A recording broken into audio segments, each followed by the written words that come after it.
Hello, people.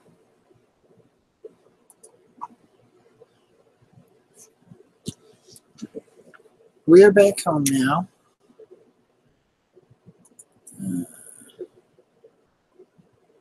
There I am. Yep. We're back home now. Anyhow, now I got to get out of bed at 4:30 in the morning to go to work. So no boom for me tonight. I want to be in bed by like 8:30, and it doesn't get dark here until like 9:30. So fireworks is just too late for work night. And tomorrow's my long day out east, so I gotta be in good shape and on the ball. So I figured I'd jump on here and say hello. Anyhow, I'm just kind of bumming it now. One of my old sundresses here. That anyhow. Hello, Johnny Lee. How are you?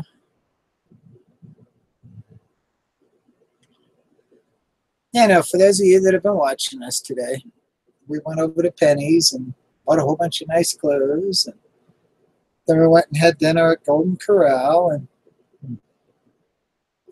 my daughter wanted to go to the park. And the big park is, you're not even going to get within a mile of it right now because of fireworks tonight. They've got everything blocked off for security.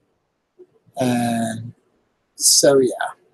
We took over to a smaller park and let her play on the monkey bars for a little bit, and my battery about died on my phone and all, so I figured, you know what, we'll give her another 5 or 10 minutes, then we'll come home. So,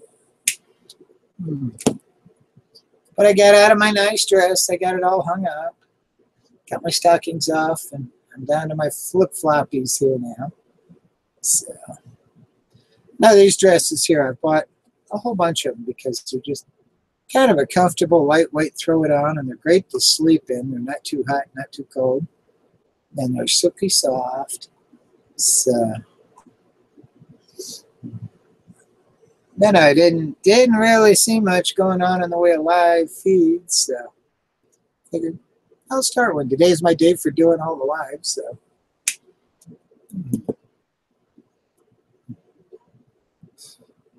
Anymore, I pretty much have to about set aside a day to go play because there's just been so many things going on. That was interesting at Golden Corral tonight, though, because I had one gal compliment me on my shoes, and I had a guy compliment me on the dress, which kind of caught me off guard, but it's like, oh, thank you, you know. You just never know what you're going to run into. And the funny thing is, no matter how much I've been out and about in a dress, I haven't run into anybody with a real problem with it. The worst thing I ran into was a redneck at Walmart, and this is probably over a year and a half ago. And we were on the way, headed out of the store, and he was standing in line at the McDonald's there at the entryway, and made a comment that men shouldn't dress like women. And I got to tell you, what was funny is what came to mind. It's like, you know, he must really be embarrassed with his sexual insecurities. If a guy in a dress is threatening to him, you know, and he's wanting to advertise that, boy, that's pretty bad. So.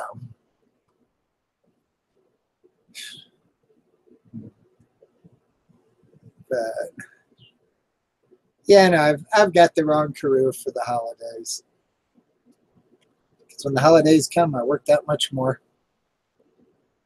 Yeah, anyhow. Well, I got some really cute stuff there today, though. I got a skirt. Kind of it's like a light hint of purple in a white skirt that has a nice flare at the bottom. And it's like, all right, I love the cut. I'd like it even better if it was whiter. But I went on ahead and got it. It's a Liz Claiborne. And other than that, I got some pretty good deals on some dresses and stuff. A new pair of shoes. I have trouble finding something that fits and something that's functional. Now, they're actually going up to a size 11 now over there at JCPenney's, which I was shocked. I'm going to have to cut the cord to get them out of here. Had to fight with that cord to try it on. Yeah, they got them tied together.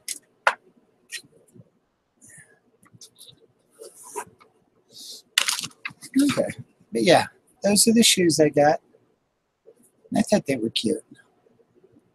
Now with the bigger heel and stuff, they do better when you kind of get off the main road.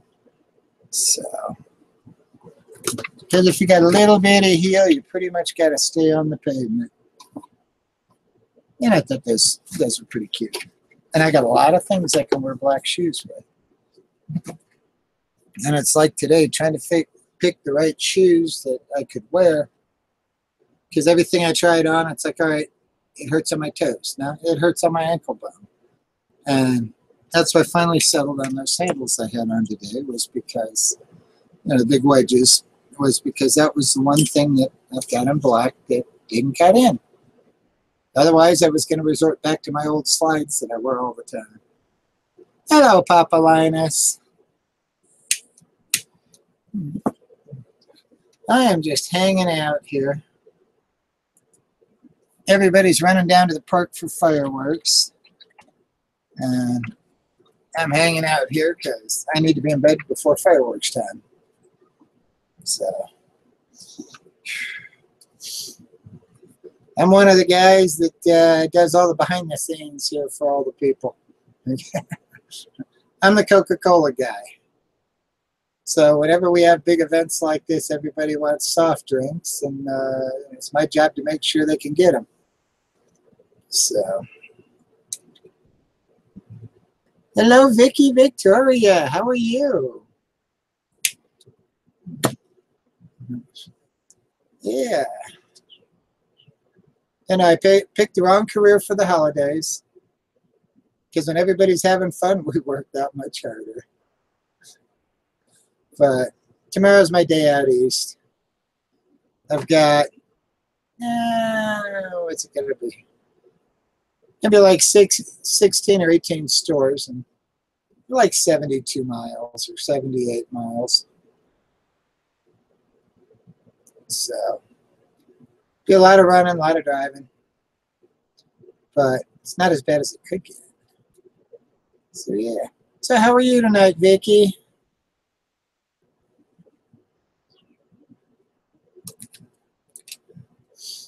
Yeah, I'm doing all right.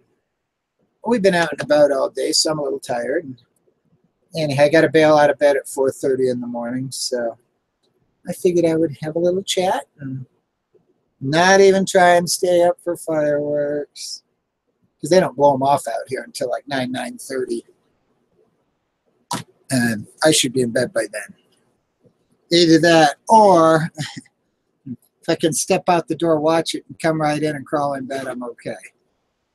But there's no way I'm going to go anywhere and go fight the traffic and come home at 11 o'clock and make it to work. You got to be on the ball with this job. Aw, you're not feeling 100%, huh? Goodness. Well, I'm still fighting the back issues. I've got to wonder if I've got a damaged disc down there at the bottom of the spine at the pelvic, or what. And because the tailbone area is starting to feel a little better. But last time I went to the chiropractor and he had to shift the tailbone, when he moved it, it's like, oh my God, I saw stars. And then it's like, you can get up now. And it's like, no, I can't. Anyhow, it didn't dawn on me until afterwards, ways, that back in that was like 96, 97 probably, I broke my tailbone. And I'm wondering if when he shifted it, if he broke it. Because that's kind of how it felt. And now I'm having a problem with it pinching nerves down the legs. And, it's like when you go to sit down on the pot, it's like you're sitting on an electric chair, the way you bounce around with the pinched nerves. So, yep.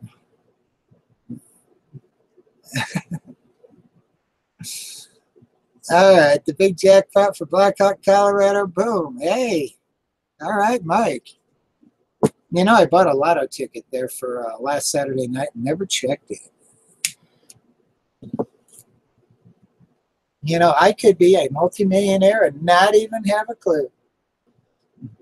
But I have a better feeling. I probably just bought another bolt for a park bench. Yeah. But the tailbone's feeling better. But like I said, there's that pain in the very bottom of the spine. Now, L4, L5, I don't have a disc in. I blew that out, and God, it was like 2000. And I just kept pushing on, never went to see the doctor about it or anything. And I was counting on it building bone spurs to relieve the tension on the nerves. And yeah, it took probably a year and a half. And then I was fine for the longest time. I just can't. I have trouble reaching my feet when I bend over because I can't bend that far. And so painting my nails poses an interesting issue, especially with the stiff knees and the whole bit. But yeah, so I'm wondering if I damage that vertebrae right down at the pelvic, maybe trying to compensate for the tailbone issue or something, or I don't know. All I know is I went in for a tune-up in February, and when he shifted that back around, then it was kind of touchy for about the next week, and then all hell broke loose, and I couldn't even walk. And I had to go back and see him twice while they shifted things around to get it so I could at least walk again and go to work. I missed 3.5 days of work, and I never missed work. So, you know, that wasn't pretty. So, I don't know. That's why I sit here in my chair on my vibrating pad and keeps it loosened up, take my ibuprofen. So, but I don't want to kill my liver and kidneys either taking ibuprofen. So, yeah.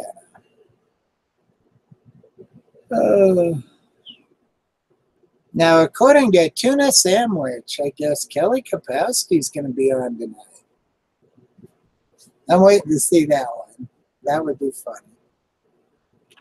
But knowing her, it'll be after I'm already in bed. So.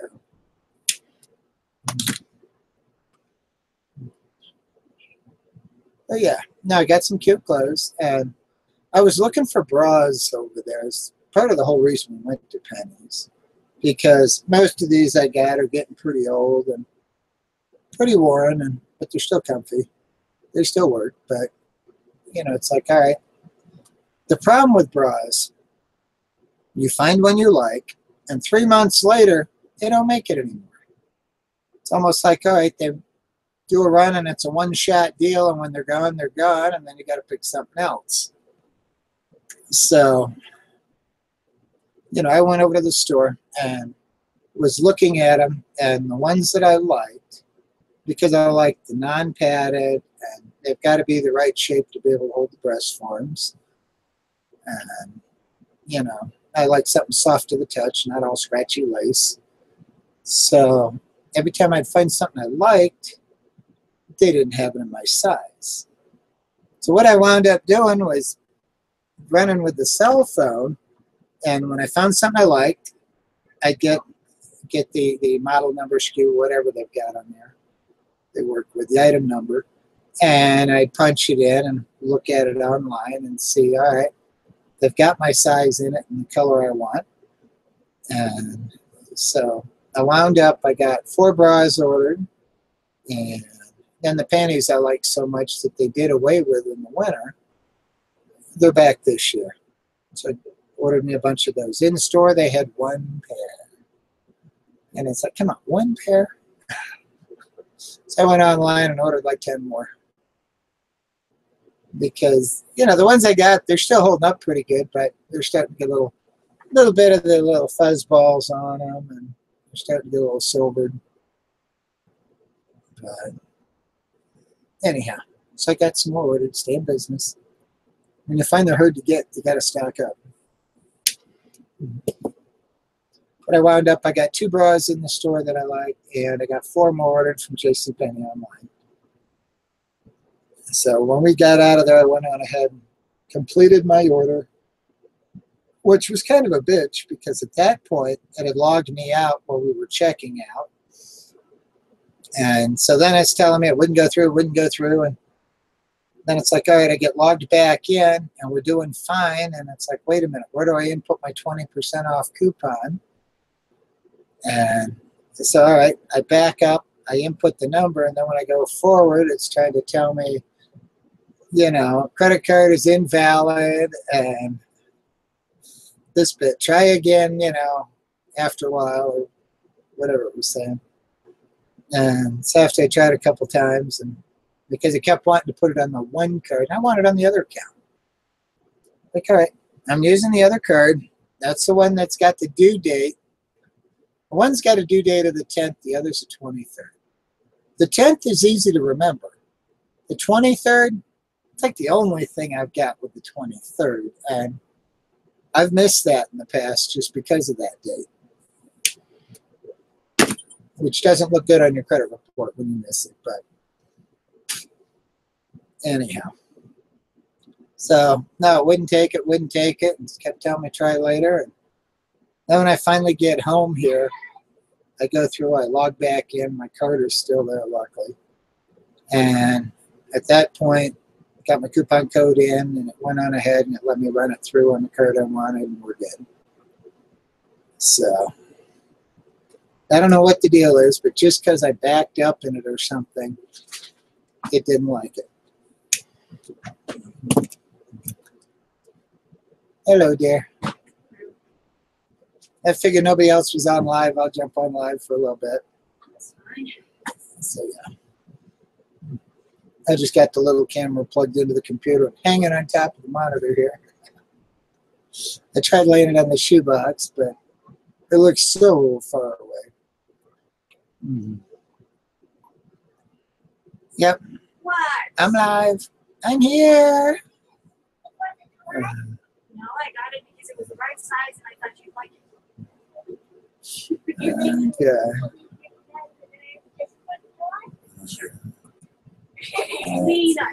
Where it goes.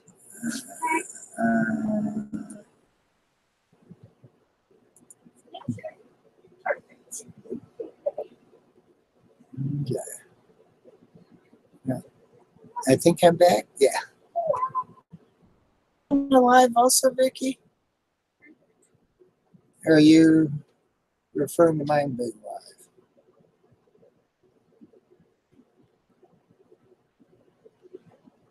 Okay, because Vicky, all I'm seeing when I go to your channel, I am subscribed, but you've got playlists and uploads. I don't see any live on you. But if you come on live, I'll come watch.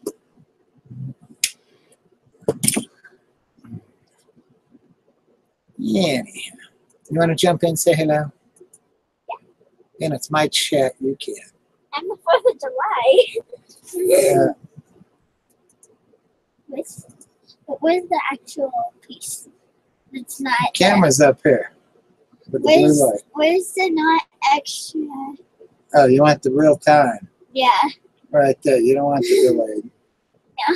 I'm the 4th of July puppy. See? You got wet hair. Yeah, I just got out of the shower. Clean hair. You got wet hair. And then I have the skirt that stars. Don't be pulling that skirt up, showing all you. See? Okay, you got shorts. And then there's the stars on the flag. Yeah.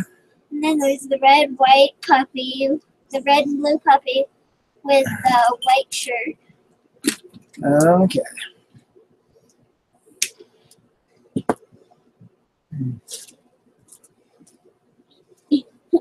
I'm stepping on plastic that's sticking to my foot. Okay. Plastic bag with a B8 on it. I guess that's the bait bag. Get it? B8 bait. B8 bait. Okay. I'm overtasting them. Right. Yeah, no, we got a little problem on the floor in here where you can't move. It's called Dougie's at your feet. Yeah. My What? pit bull Do. is like glued to the bottom of my chair here. Daddy, remember? You're going to tell him? Right. Do I? Yeah. Oh, you can tell him. No, you. Yeah.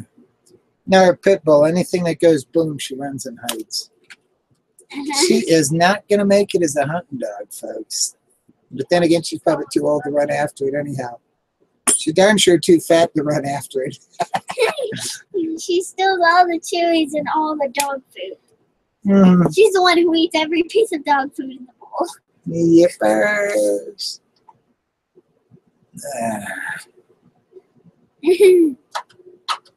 I can turn that on. Mm. They're cute. Mm. There's the air conditioning. There's the That's a sucker. blower. That's the sucker. That's air conditioning. That's a blower, and that's a fan. Yeah. You have 3 things out here. Got to keep the air moving. We're going to whip it all up and hope it becomes a cake mix. It's sucking out the smoke from your pipe. Mm-hmm. And then that is blowing the air around. That's circulating the air, and the air conditioner's cooling. Yeah. You mean less heating it. It's removing heat from the room, yes. You told me that in the Yeah. car. Yeah. It doesn't actually cool it, it removes heat. She's right, guys. Mm. She's going to be an expert in thermodynamics when she grows up. Yeah. Can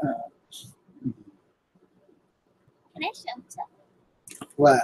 eggs that I hatched? The eggs? I guess. The- Hey, it's my chat. If you want it family friendly, we can be family friendly.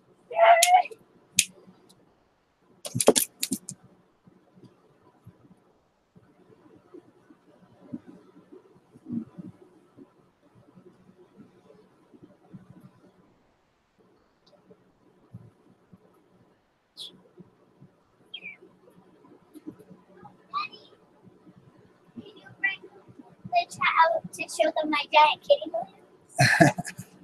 Our cameras here. So. Anyhow, it's a case of if, well, you really don't want to bring it out here. So.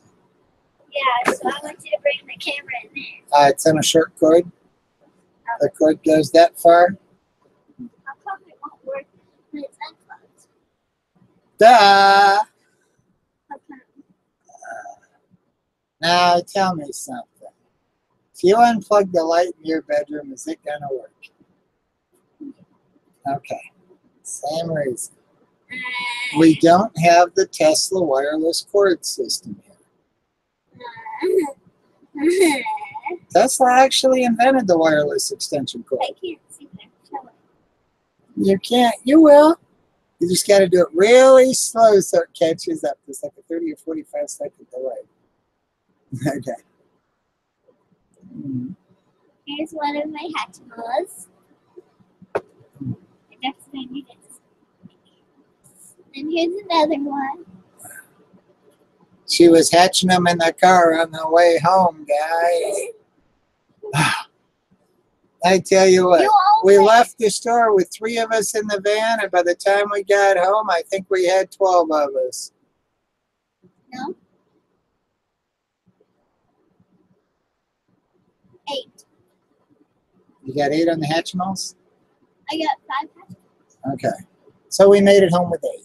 Left the store with 5, made it home with 8. We had 5 of them that were born in the van. I have my one of my pandas. Mm-hmm. Then I got this is a dolphin. Wings. It looks like ears. Mm-hmm. And then this is my other panda.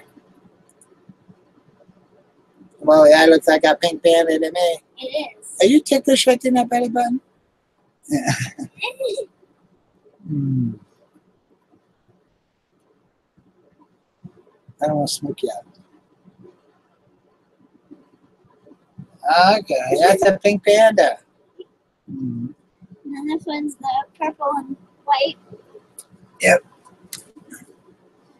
And then I have a raccoon, which is a stripy tail. Yeah. The rubber is originally purple, and then they put the details in the green. Are you sure? Yeah. How do you know so much about it? Because feel it right here, Yeah. and right here it's smooth, right here it's rubber feel. Oh. So that's what it is. A raccoon. She can tell you what color they started with and how they put the other colors on pretty much.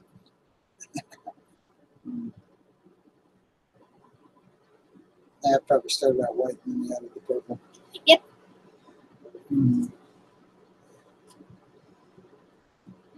Look Yep. at that.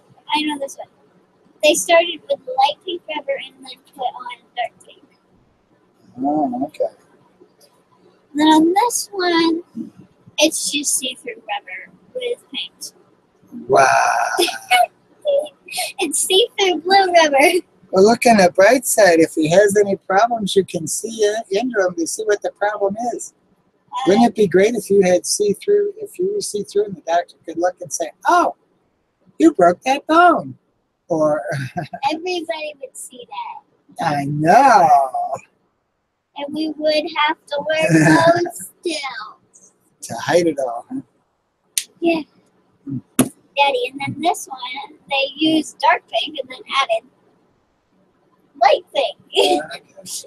So now if your legs were see-through, would you have people sit and say, whoa, look at those femurs? You're being silly. Hey, you're looking at the bones. You're being silly. Wow, you got a great pair of femurs there. You're being silly.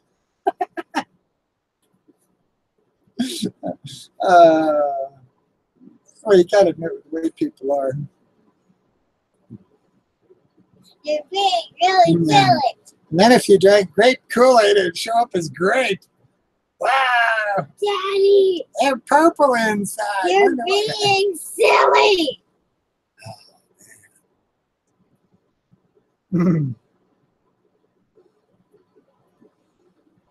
Mix that grape Kool-Aid there with a yellow popsicle, and they'd be You're like, wow, they're being going silly. green now. You're being way silly. Yeah. You're turning green. What's wrong? You're being crazy and silly.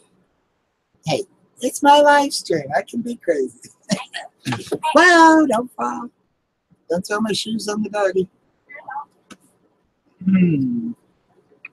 Okay.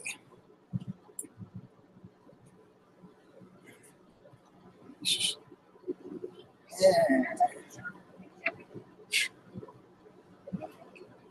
Now there's no room to move here, guys. It's that case of two doggies on the floor.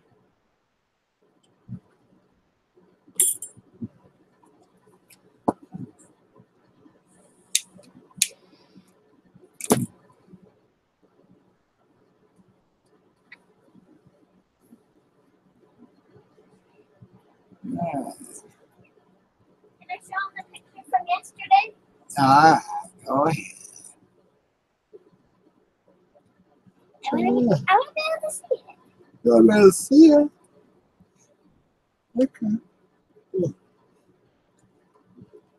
She got a really big balloon. Look at how big it is compared to her. That's her Hello Kitty balloon I got her for her birthday. From the ear to the feet. Her balloon's bigger than she is. From the ear to the foot, it's 49 inches. And then from the top of her head, from in between her ears to her feet, is 47 inches. No, wait a minute. It was 47 from the top of her head to the floor. Oh, 49 to the ear. The ears are on top, aren't they? Yeah. I'm thinking the ears on the side of the head. There was a problem with that math. Never mind. See, the ears are up.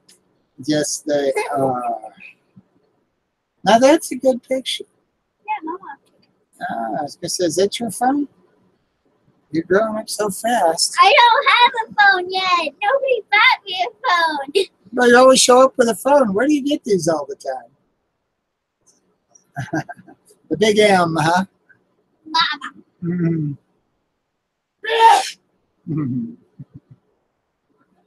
I love that little girl. She's a lot of fun.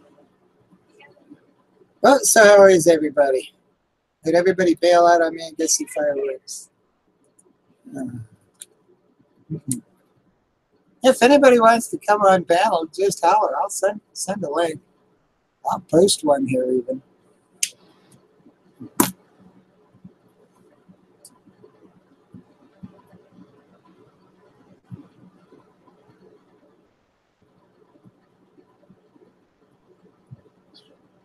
So, Mike, is somebody supposed to win the big jackpot there tonight?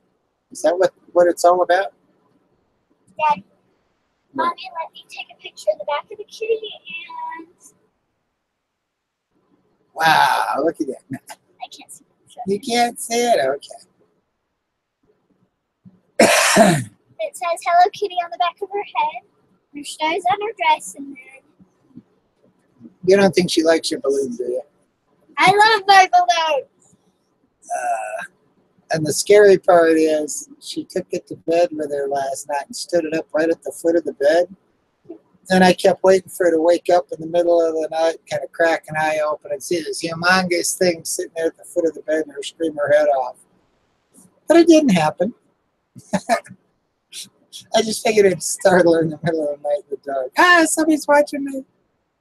Nope. I wouldn't care. I just go, my balloon. That's all I do. Now, when you're waking up from a dead sleep, sometimes things don't always register right. It's like with me, it took me a minute to figure out why I'm still in bed and I don't have an alarm this morning.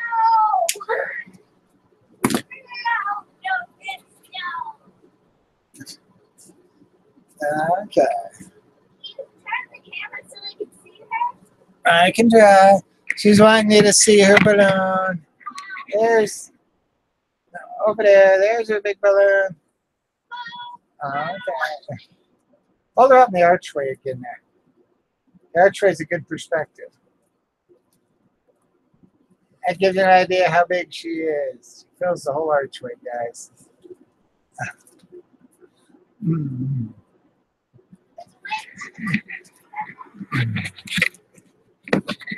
Now I'm down here. I have. You can't float because of the weight of the bottom of her feet. Lighting's not good there. And she You can see the back of the doggy here. There's the back of the dog. There are my daughter's feet. There's the next dog. Doggy. So, Doggy. there is no room here at my shed.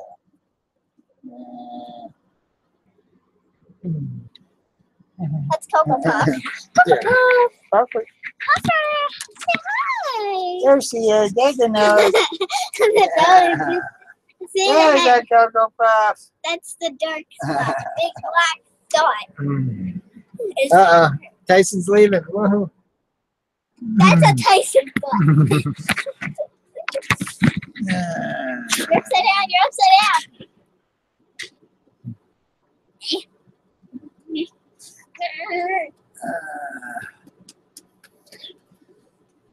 You like pickles. You like pickles. Do I like pickles? Yes. Yeah, I like pickles. Why do you think I buy the big jar? Oh, that's not a good choice right now with my back. That pulls. Sorry. It's all right. I just don't need to be crippled by the morning. Oh, she just lifted her head. Okay, show up, show up. That's all right. Oh, baby. There's a Cocoa Puff, guys. Bye-bye. Let me get you so where I can see it. Coco, what's up there? What's up There's there? a Cocoa Puff and a Tyson. Coco, what's up there? Puffers. Say hi. Hi. Hello, Cocoa Puff. She's scared to death of the fireworks, guys. Oh, baby. Anything goes boom within about 5 miles, they hear her. She patters. No, Tyson.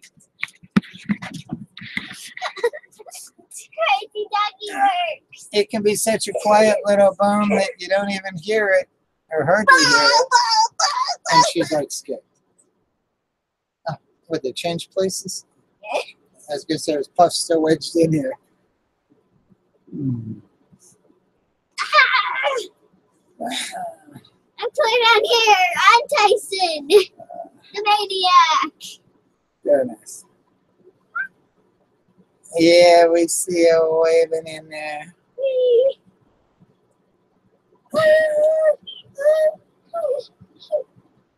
Hi. Then last night, I tuned into Pam and was watching her, and we had Lacey Green was on.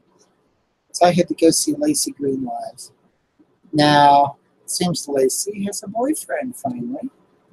They've been together for about 2 months. We do which, any of you that are familiar with Lacey Green, hey, it's awesome she found somebody. Because she's such the feminist in the whole bit that I didn't think she'd ever find anybody. It's always funny.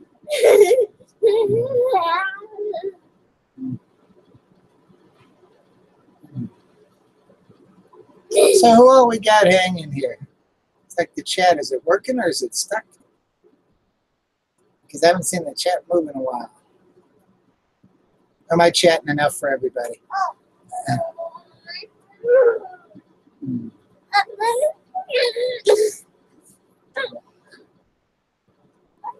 Oh, you're being silly. I'm gonna go bye-bye. You are. Well, go bye-bye. You make more money if you go sell.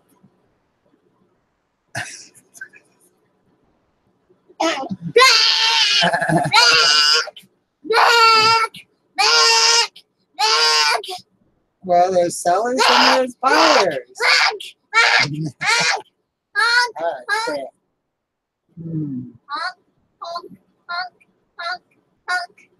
Are you in a traffic jam with the doggy? It's like, you gotta give me a belly rub to pass.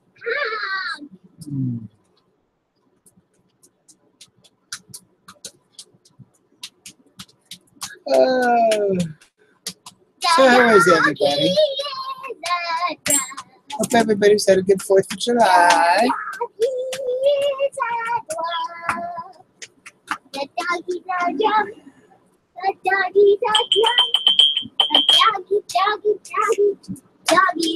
Now all these people and their illegal fireworks, and how stupid they can be.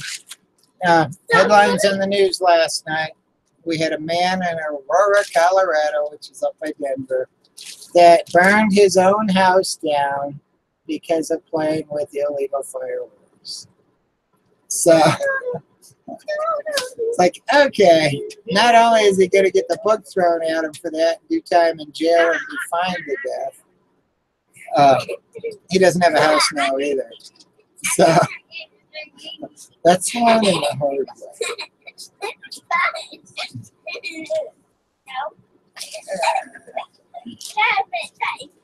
You know, all these people, you know, they buy all these cheap fireworks. It's unregulated, the whole bit. You have no clue what it's going to do. And I can tell you right now, 2 houses down the street here, they've got big crowds of people partying in the front yard. So you know they're going to be shooting fireworks off later. Now, it's kind of the way it works when they're partying in the front yard.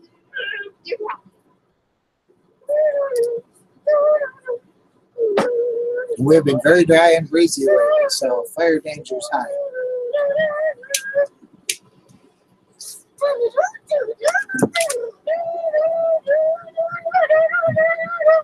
Heck, I remember the year I was building the big red trailer out back.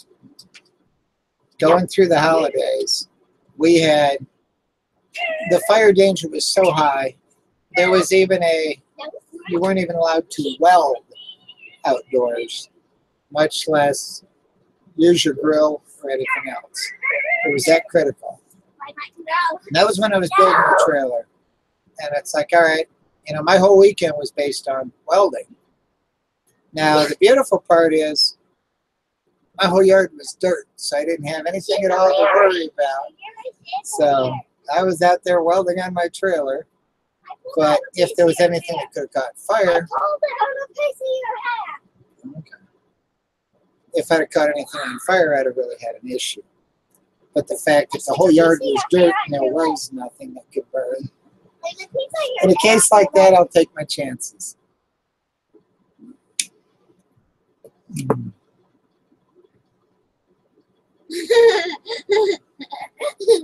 What are you doing? Coming out. Your hair is cold and wet. Yeah. And you got it laying on my leg.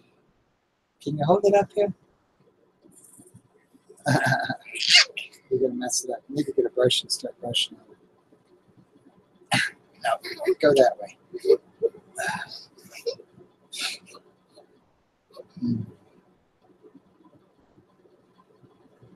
You know, if you take a brush to it, my brush is laying right there in the box if you want to borrow it.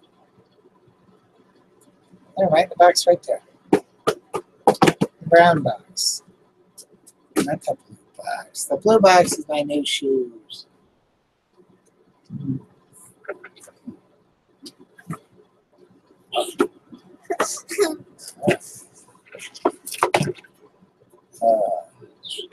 So what's everybody doing tonight? Yay! Yeah. It was in the blue box.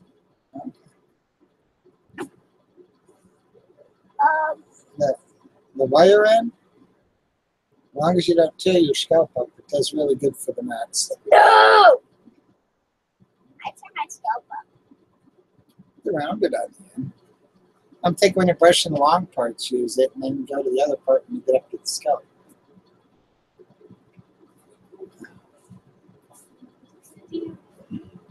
So do this? Mm-hmm. Because you know what that brush was originally designed for, don't you? Yeah. What? Hair. What kind of hair? Human. No. Wig. No. Long. No. One. It's actually a doggy brush. But it works great.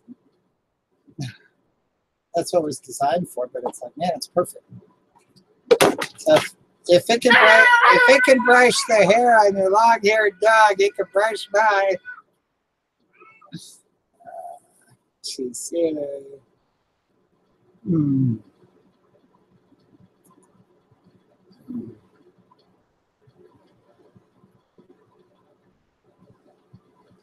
Okay, my chat just wasn't rolling, guys. I'm sorry. Wow, am I behind? It's a broken egg. See, it's a broken egg. No, the chat just wasn't moving. And I just refreshed it. And I can see y'all have been talking. Okay, see, Papa was asking if I can ride a motorcycle. I have been on a couple. Don't own one. So, yeah. I can break it. No, I can't. I have a new ring. Can you make it so I can see what I'm doing? Can I see what I'm doing out here? Yes, they can. I can't. Okay, my Golden Corral was actually pretty good. So, for the afternoon buffet, it wasn't bad.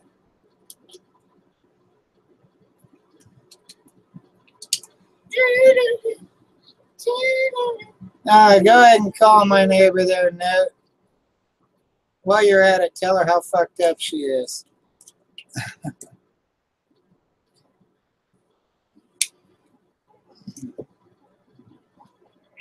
Now, these are people that are like 4 or 5 houses down the street here. So. Okay, I'm not going to do anything. Daddy, look, there's a tiny piece of its little coffin. It has coffee. I just crashed my container. The brush doesn't get used on a doggy. I use it on my own hair and on my wig. Wah, wah, wah.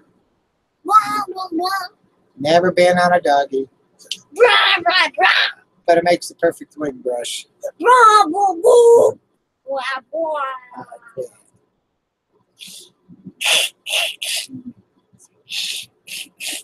You don't have to be silly all the time. Ding, ding, dong.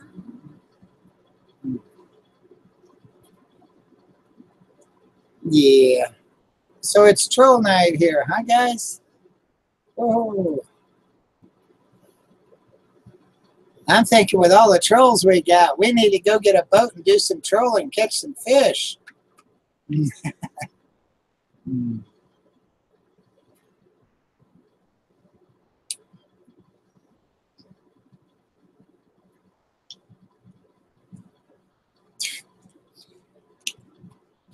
Believe me, Note, if she had the smoke in her face, she'd know all about it. What? He said, I'm blowing smoke in your face.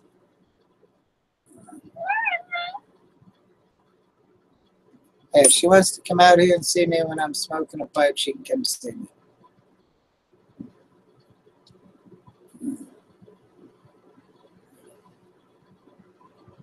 Yeah, okay, no.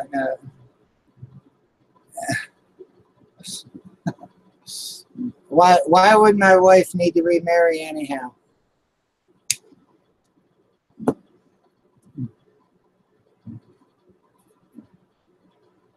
Okay.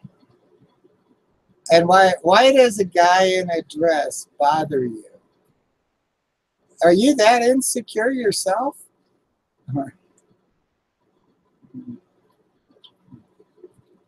I'm sorry. Clothes don't make clothes don't change who you are. I'm still the same guy, whether I'm in a dress or I'm in a pair of jeans. So. Because you work at the same place still. Mm-hmm. Okay. I thought you were wearing your summer dress. Yeah. It says you'll remarry when I pass away, dear. Unfortunately, it appears to be soon.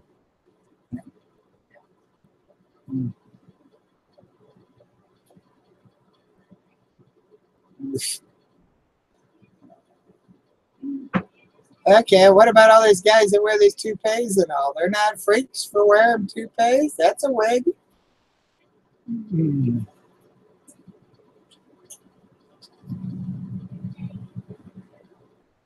And if you don't like the dress, would you rather I ran around with my pants falling off my ass? I could wear the hoodie and have my underwear hanging out my ass. Would that look better?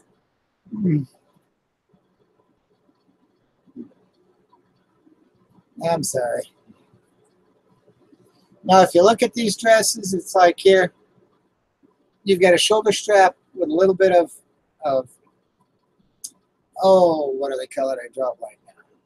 Anyhow, where it's got a little bit of elastic around the breast, and then there's nothing. It hangs free. So. Oh, the only thing I'm racist against is trolls.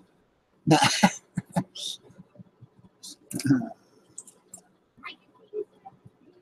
I realize most of the trolls are probably good people. They just like to be a problem and try to get people's goats.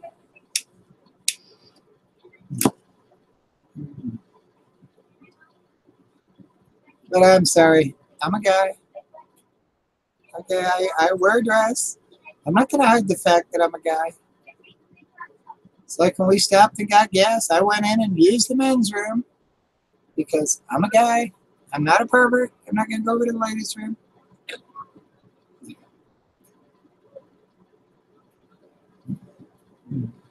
There's no issue with bathrooms here.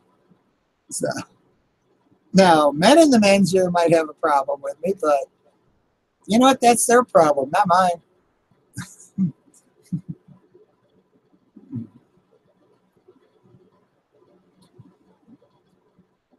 No, it's been, what, like 2 weeks or something since I've been on doing any videos. And, you know, there's been a lot going on. Anyhow, you know, and going into the holidays, they work me to death. So, I see. It's only rubber bands. Wow. But no, going into the holidays, I work some really long hours. And physically, it's all I can do to keep up with it. No, I haven't.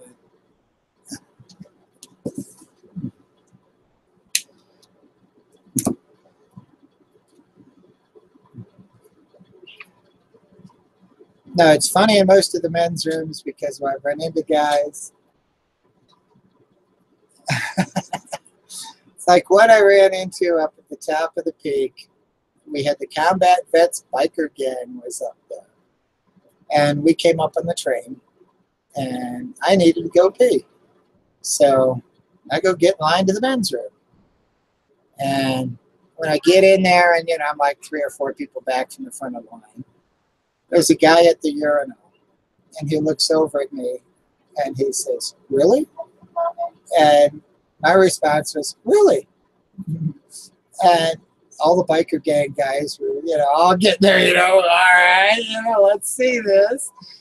And he's like, "No, I wasn't talking to you." I was like, "No, really? It's okay, man. You have freedom of speech. You say what you want. That's fine." And he just got so flustered with it the whole bit. And I was having trouble keeping a straight face. And all these bikers were laughing at him. "Hello, Slim Travels. How are you? Been a while." "Yeah. Hello, Sambo. Yes, I needed my Sambo trolling here." Sambo's a superior troll. You other trolls need to raise your game up here. You need to get your game on. Sambo's got you beat. Ah, Slim loves it too, huh? Well, all right, Slim. Good for you.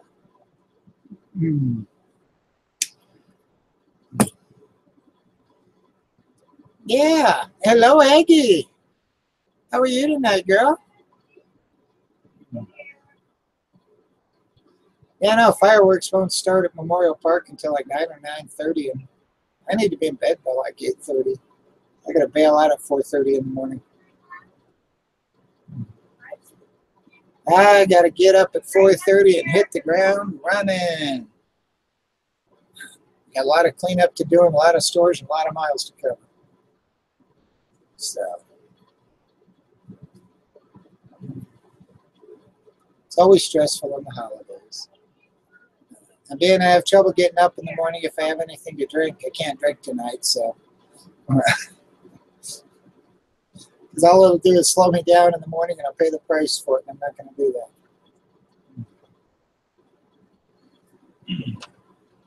But I did get some new shoes today when we were out. What do you think? Aren't those pretty? I'm thinking I probably ought to wear those to work tomorrow and see how fast I can run in them. But it's funny. If I wanted to go to work in a dress and the whole bit, company wouldn't care. And probably about 95% of my stores really wouldn't give it a second thought. Because there's a lot of people in a lot of my stores subscribe to my channel here.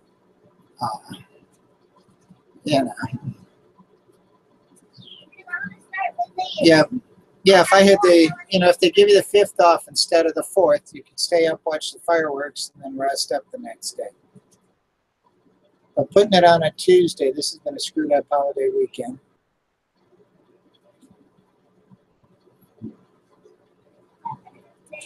Yeah, Tuna.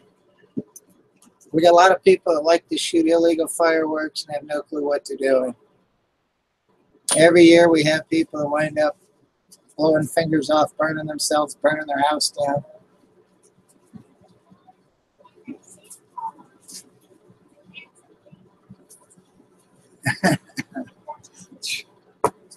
No, I'm like top of the pack there.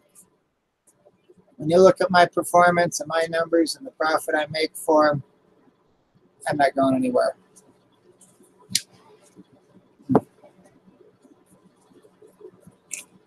Only got 2 guys there that consistently hit their numbers in bonus, and that's me and a guy by the name of Spencer. And we're always top of the pack. And like I say, there's been many quarters where we have been the only 2 that have hit it. Yeah. Oh yeah, Eddie, and there's up to 9 months in jail on it also. I was reading that on KKTV. Oh yeah, you can open carry here, Tuna. You can open carry all you want. And what used to be funny is they used to have a place called Family Market, and it was down in the black part of town. And when you went in there, everybody had a gun. And my boss went in there one day, and he asked me, he's like, "Aren't you scared when you're in there with all those people with guns?" It's like, why? Everybody's got a gun. Nobody's going to come in and start shit. You know, it's like if everybody in there has a gun, that's like the safest place to be in the whole neighborhood. You know? Well, no, that's why we got Trump in there, to help us get the insurance premiums down. Go Trump! And yes, I am a Trump supporter, as you can see. That came from that Trump rally when I got to meet Trump. Woohoo! So, yeah. And yes, I was a 6 foot, 5.5 inch tall blonde in a dress when I met the man. So,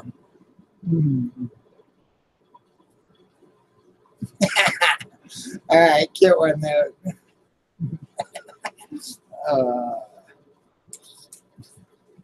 Hey, you know, it's the black guys with big guns that have the loose fingers that they'll take everybody out real quick on you.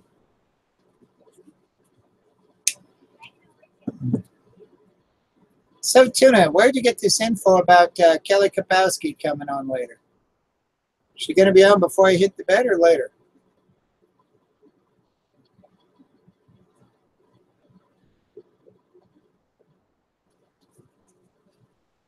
Well, no. That's why I smoke a pipe instead of cigarettes. Read up all you want on smoking, and pipes are never a part of it. No, that pink hat said Trump, not Alabama.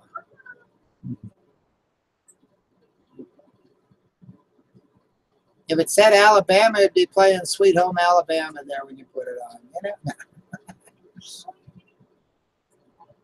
know? Okay. Because, yeah, I went to her channel and looked, and I didn't see anything. Now, I haven't texted her or anything to ask if she's coming on tonight. But knowing Kelly, it'll be like 9 o'clock or so, and I'll be headed to bed.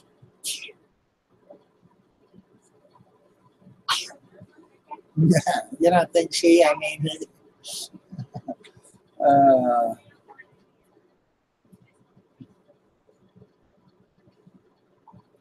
well, you know, if you can't decide on she or he, just call it an it. Or the female version. Shit. No. No, I like Kelly. Kelly's a character. Down inside, Kelly's a good person. Well, Anna, when you bail out of bed at 4:30 in the morning and you got to hit the ground running, nah. I'm hoping tonight to be in bed by like 8:30 or so. So I just have a nice little lightweight sundress on. I'll probably sleep in it. So it's nice and cool and gives you enough protection. So if you get a doggy paw with the claw right in your side, at least got a little protection.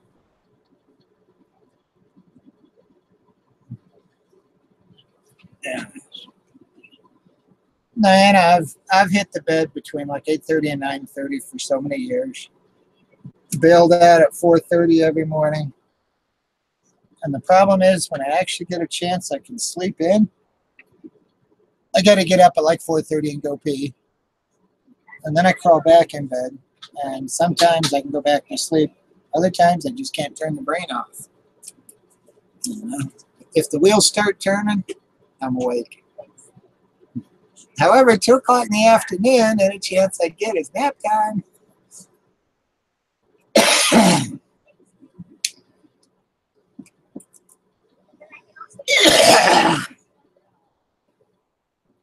So, yeah.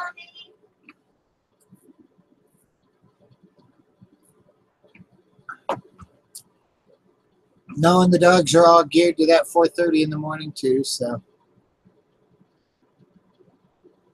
yeah. Yeah, okay, no. Do what? Well, note's asking. It says, Maxine, does your wife hike your dress? Yeah, I'm reading it. Oh, you reading it? Okay. Yeah. No, my wife seems to be sitting on the side in here, and, you know, she does have a wrench. So don't go after the wife there, because she'll put you out real quick. There's only 2 people that have a wrench out there, my wife and Sesame's son. So,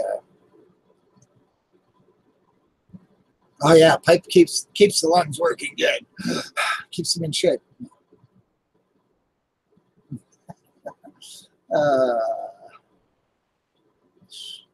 Sesame's son moderates so many other people's chats, and man, can she handle it when it really gets rough. So it's like, all right, she's got an open invitation to moderate mine anytime. Yeah, you're a real man and you can't even put up an avatar. Okay.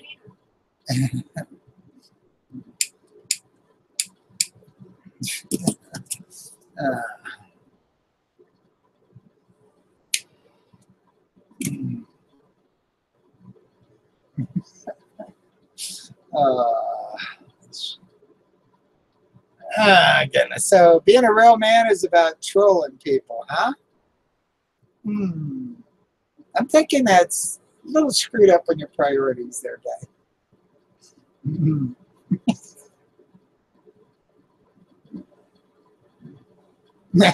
He says he can already hear you yelling his name. Yeah. Oh, I forgot you're reading over there.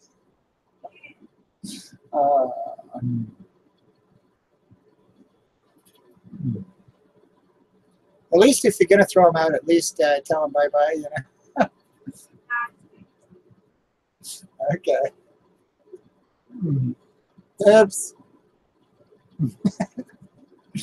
Oops. Oh, well, no. I warned you.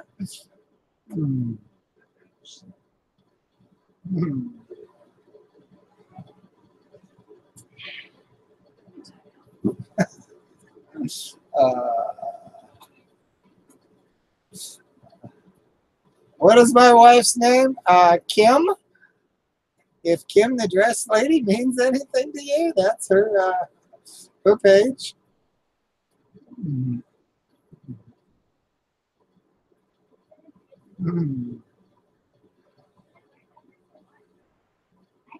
Yeah, no, Kim the dress lady is her channel.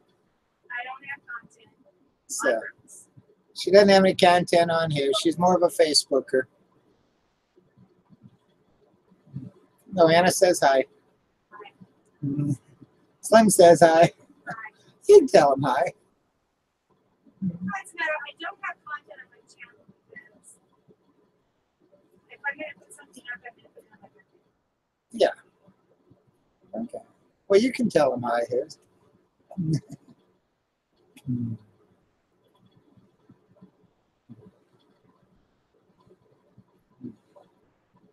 Yeah, happy 4th to you, Slim. I always thought you were supposed to have a 5th on the 4th. Was that a 4th on the 5th? Anyhow, there she is saying hi to you.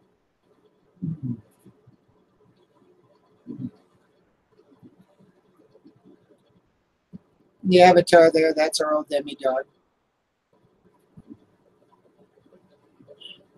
Basically, I had her for, like 14 years or something. She was like 16 years old when she passed away.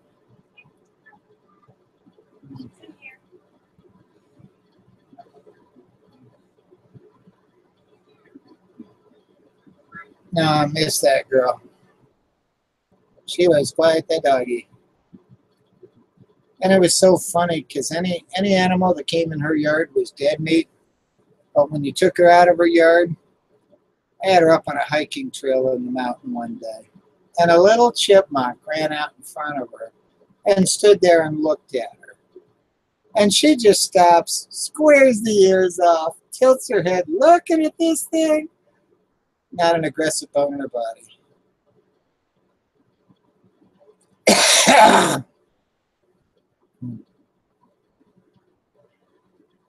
Yeah. I don't have a puffer at my feet. You got her at your feet? Okay.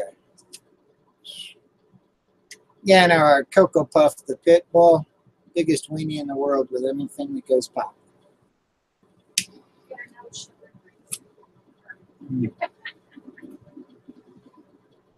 So, it's apparently pretty breezy out there. And if you look over here,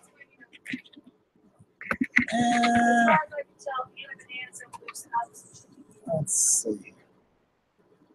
Oh, what am I doing? Close that. Okay. Yeah, if you look over here, you can see the trees blowing in the background up top here. There's the branches in front of the camera, so it's breezy out there tonight. Which means if anybody has a screw up on their fireworks, they're going to wind up having quite the fire. Yeah, it's a dry, hot breeze.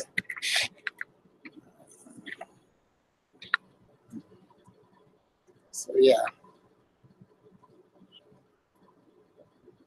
Be interesting to see on the news here in the morning how many people they arrest here.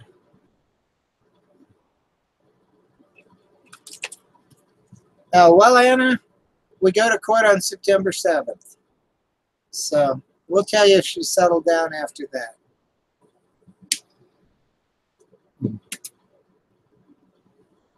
But the big surprise, you know, she came up with this bit with the easement here is 5 foot between my house and the property line. She's measuring from the foundation, claiming that, okay, that's her hedge, her tree, her fence, and all. No, an easement is measured from the edge of the structure, which is the eaves. It's there for fire safety. And so, yeah, when you measure out from the eaves, my fence is 14 inches inside my property line. 13 and a half to the outside of the poles, 14 to the top rail. Which means my hedge, my tree, all of her shit's in my yard. And I'm going to uncover the stake out back because I know right where it should be at this point. And when I do that, she's screwed. She's got to move her fence. She's got to move her phone line. She's got to move all her shit. And she's totally screwed. At that point, it's all been false reporting. We can send her to jail for that. And yeah, and I'm going to own her ass at that point. Now, I figured this being the holiday weekend, cops are going to be busy anyhow, so if I call them, it's going to be forever for them getting here. So I figured I'd lay low this weekend, not cause any problems. So, yeah. But no, she's totally screwed when I uncover that peg out back. Because what I did, stepped outside here with a stick and measured the 5 foot and then the 16 inches on the eaves. When you poke it against the edge of the house, that fence is 14 inches inside the property line. When you go back and stick it against the house and sight down it, that fence is a perfectly straight line on that line. You go out to the street at the peg, you come in 14 inches from the peg, and you sight down it, that fence is perfectly straight. So, everything matches, everything lines up. So that peg is about 7.5 feet outside the fence, and it's going to be about 14 inches over from the fence line. And like I said, she's going to have to move her fence. Well, when she moves her fence, there's a gap there. County ordinance, if your neighbor has a fence and you choose to put a fence up, you have to leave a 5-foot gap between your fence and their fence, which means she's going to have to pull her fence back 5 feet. Because when she takes it back 14 inches, she's going to have a big gap there. She can't put a fence up there. Which means her yard's wide open than anybody walking through the alley. So, like I say, she's in for a lot more than she's bargained for. And the fact that she's growing and selling marijuana and even selling marijuana plants. I got video of her hauling plants out and packing them in the truck there the other day. And, yeah. And I'm thinking of reporting her to IRS so the red flag and watch her. Because if all of a sudden the money in versus the money out doesn't add up, they will audit your ass. So.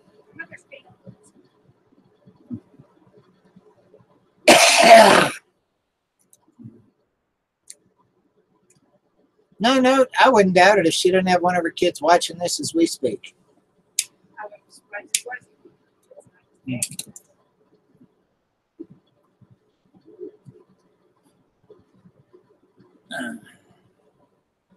I could be mean and say anybody who screwed up his note is probably related to her, but I won't do that. I'll be nice to know.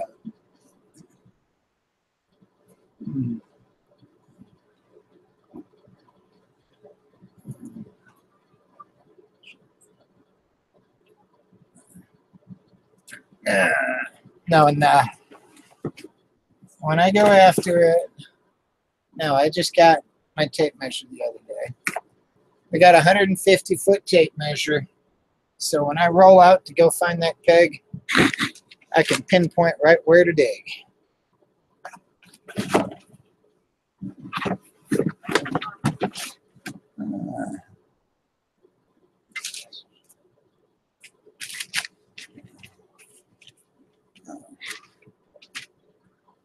Let's stick it over here. Right there? The box over there.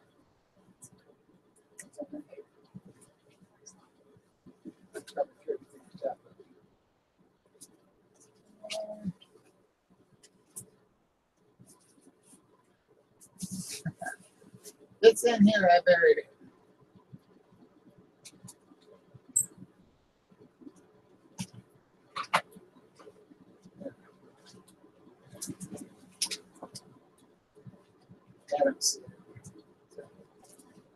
I buried it somewhere.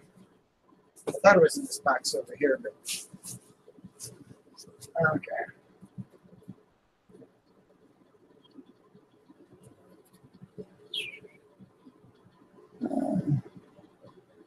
Well, she says it's in that box. It was right here the other day. It doesn't mean I didn't move it. It's not there.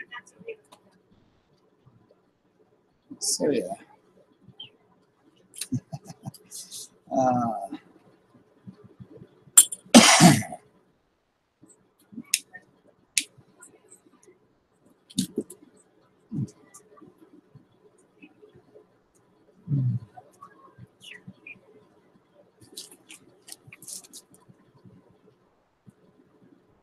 I can't believe I could lose a 150-foot tape measure. But it's probably up there somewhere. I just moved a lot of stuff around. So we'll find out.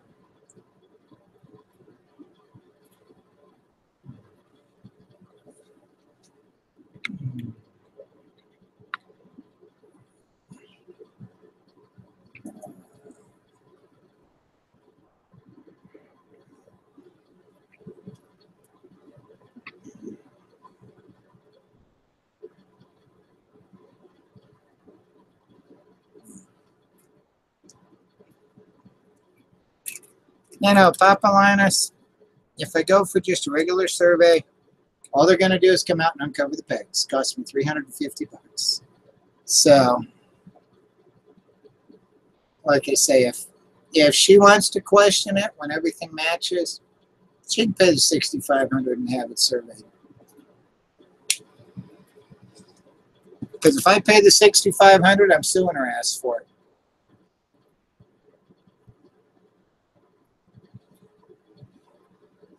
Yeah, if you want them to come out and just find the pins that are there, it costs you $350.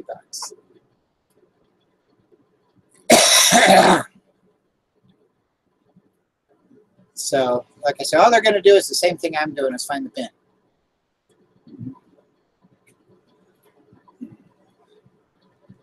So, yeah. And that is, provided the pin is there. If the pin isn't there, you've wasted your $350. So if I need to go find the pins and then have them come out and approve it, I can do that. Yeah, but no, she come over measuring from the fence out from the foundation out 5 feet. And she's claiming when I put the boxed window on the house, it puts it out too close to the line.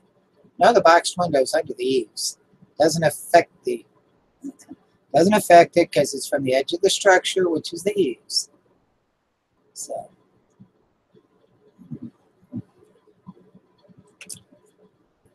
Because otherwise you could have overhangs and eaves and everything else go out to the property line. That would totally defeat the purpose of having the easement.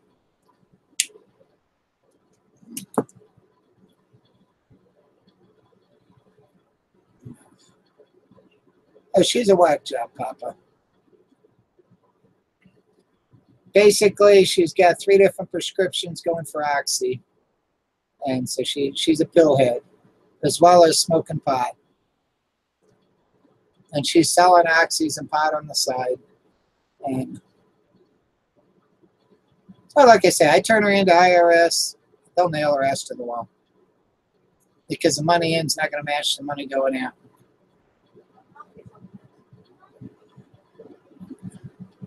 Yeah.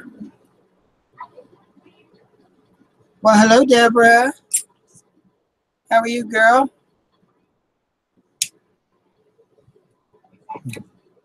I was watching one of your videos earlier today. So, like, oh, a Deborah video. Okay. Ta-da! I did this all by myself. Wow. That's getting long. And look. Yeah. I was just doing random ones. Yep.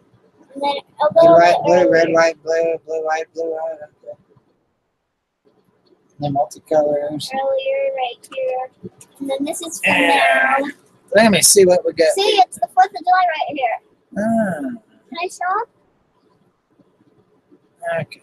Amanda May just posted a new video. It shows, it does not need to, just not the same people. I'm doing all right, Deborah. I'm tired. But we were out shopping today, spent quite a bit of time over at JCPenney's. And then we went and had dinner at Golden Corral. So, which I was live streaming. Put it this way. Once I got most of my shopping done at Penny's, then I decided to try going live. But, yeah, some of the things I needed aren't any fun. Like I needed some more pants for work.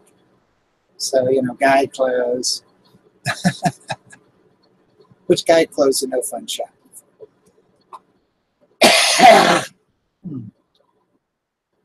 You know, and I went looking for some new bras because so many of mine are getting so old. And it's like every time I found one that I liked that would work, because when you got the breast forms, it's got to be the right style, right shape to hold it. And so every time I'd find one I liked, it wouldn't have my size. So what I wound up doing was sitting there with the phone, and I'm on jcpenney's.com, and it's like, all right, you know, find the style number or whatever, and plug it in, pull it up online, see if it's available, and probably about 30% of the ones I pulled up were available. The others didn't come in my size, or they were out of my size, or whatever. But what I did thought was cool was the panties that I like so much. Well, back when I first got them, what was it, a year or two ago? And yeah, it's been quite a while. And, you know, I got quite a few pairs. And then when I tried to get more, they didn't exist anymore.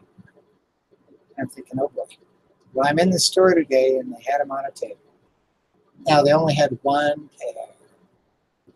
So I got the one, and then I jumped online, and they got them online, so ordered like 10 more. So I got plenty of backup now. Because they're just getting old and dingy, and the fabric's starting to peel on them and stuff like that. You know. Now, women's clothes are such a problem, because when you find something you like, 3 months later, it's gone. You know?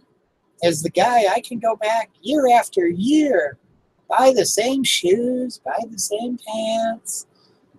You know, it's like my shoes here. I buy them a couple pairs at a time because I probably get 6 months out of them. And so I buy a couple pairs at a time. And I can keep going back. I hang on to the box, so I got the information. I just keep going back, ordering more shoes. It's like, hey, piece of cake is the guy. You poor women, it's like you find a shoe you like. Man, if you don't buy it today, you're out of luck.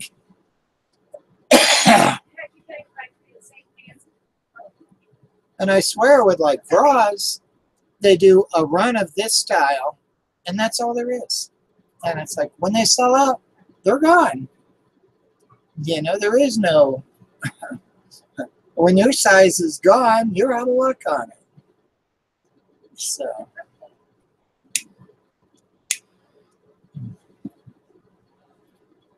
And over at JCPenney's, with all the different labels and everything fits different. And, you know, it's kind of a job at Penny's when you're shopping.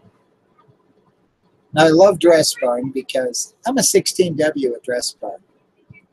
Doesn't matter what I grab there. I'm a 16W. It's going to fit. It's going to fit nice. Their sizing is consistent to the core. And that's one of the things they take pride in. And so, yeah, I don't have to try on everything. I can go ahead and grab it off the rack in my size and know when I get home it's going to fit.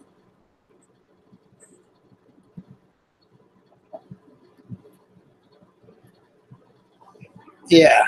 Well, now with fashions that come and go, let me let you in on a secret. By the time you buy it in the store and you bring it home and you put it on, it's already out of date. Basically, you've got less than 3 months on women's fashions, and they're out of date. So, yeah. Yeah, it is hard to find like a size 7 because that isn't popular. Now, I wear actually a 10.5 WW in women's, which is like impossible to find. But in the right style, now, something I've learned, Arizona jeans does run a little wider on fit. And here I was able to go to an 11 medium, and it actually fits good. So, it actually fits good because of the styling on it. Now, as far as if I want a classic pump, I've got to have a 10.5 WW to fit right on a classic pump. Because there is no wiggle room on a pump.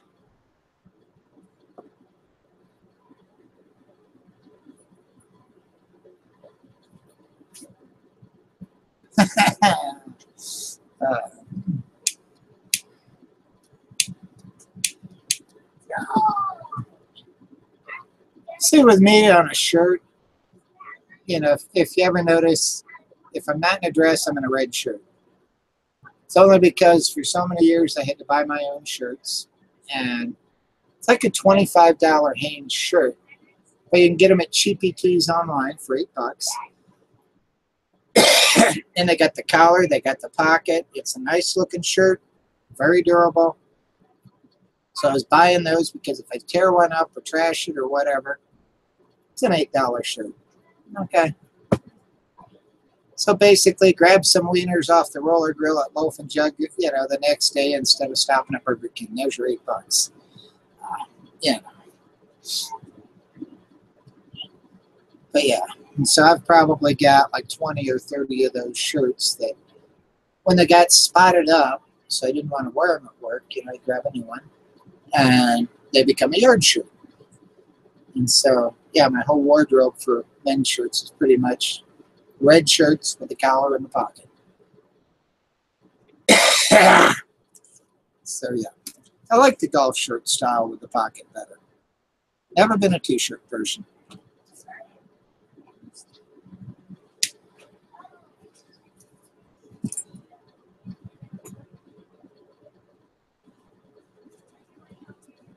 Men's baby pics and elderly pics, they're wearing the same thing. That's got to be cute.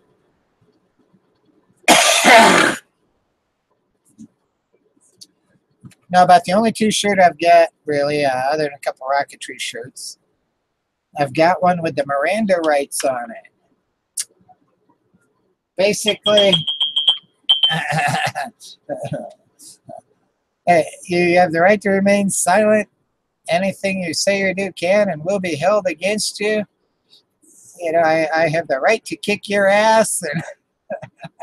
And yeah. So, anyhow. No, it's funny, though, when I'm out and about, because, I go out in a dress, have a good time. Nobody cares. And there, I figured Golden Corral with the buffet, this would be interesting. That's why I was live streaming, but a little hard to carry the camera and hold the tray of food, or hold your plate of food. So, oh yeah, my old clothes, until they get full of holes and everything else, I don't pitch them if I've got a use for them. Now, in the case of those red shirts, I've got so many of them that, I'll nail them onto plywood and stuff, or boards and stuff for a red flag. In fact, it was funny because I had kind of a rust-colored shirt in the truck last time I went to Home Depot. And I bought a bunch of 16-foot boards. And so I go ahead, I take off my red shirt, put on the rust-colored shirt, and tie my red shirt to the end of the boards.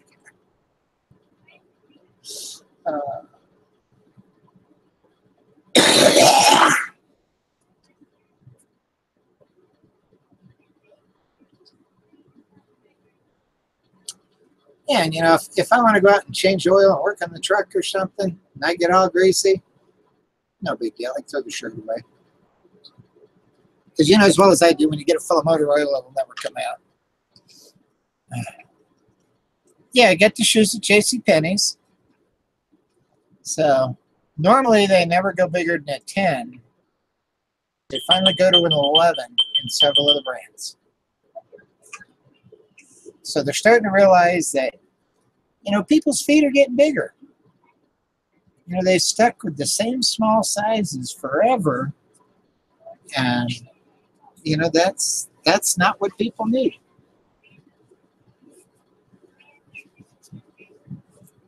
Now you'll find that so much of the, the fashion industry, the clothing industry, the shoe industry, they are very slow at reacting to what people really want.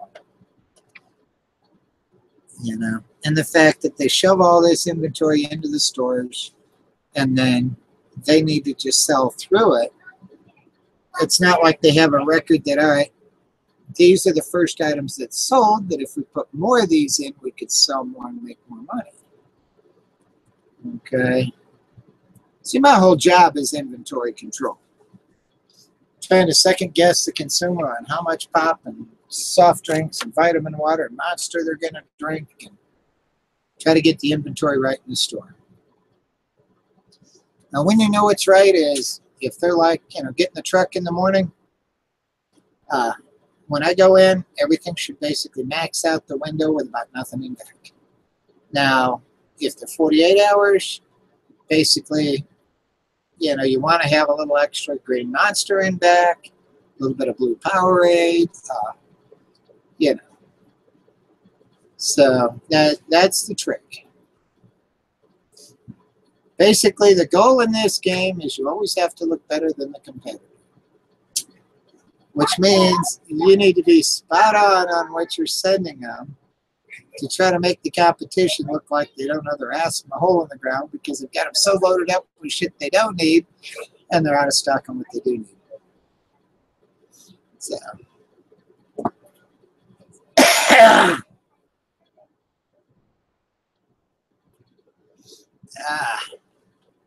yeah, when you go in, if you go into my market and there is a problem where I'm out of stock on something, now there's two things possible. One, I fucked up, which I very, very rarely do, or there's a production issue in the warehouse is that. Or the driver dumped it on the floor of the truck, busted it all to pieces before he got to the store and had to take it off the order. That happens out east with the long drive and the rough road. But yeah. No, and it's a case of I get an out-of-stock report every morning. So if you didn't get something and you're low on something, I should have ordered it. I can pull it up and tell you if it was my mistake or the warehouse. Because if I ordered it and they didn't receive it, it shows up. And then I can take a look on the out-of-stock report and tell them, okay, it's been out in the warehouse for 23 days. So that's why you didn't get it. No, Papa, I'll be the first one to tell you if I screw it up. Just like running around in a dress. I'll be the first one to tell you, yeah, I'm a guy. I'm a guy, so what's it to you, you know? I don't try to pass. I'll never pass. And there's no way I can get the feminine voice. It's like, you know, if I try, I sound more like Mickey Mouse. It ain't worth it.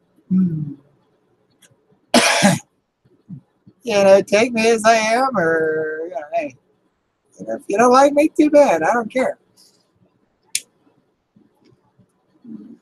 You know, this is me. Bottom line is, I've worked hard all my life. I was raised as a Florida redneck, you know, and I was raised basically to be prejudiced against everybody and everything. That lasted until about the time I moved out of the house. So I'm not a prejudiced person. Doesn't matter, you know, who you are. I don't care about your skin color, your religion, your sexual orientation, your gender orientation. You know? Well, hello, Simple Joys. Welcome. No, you know, I accept people for who they are. Even the trolls. You know, most of them are good people. They just want to start some crap.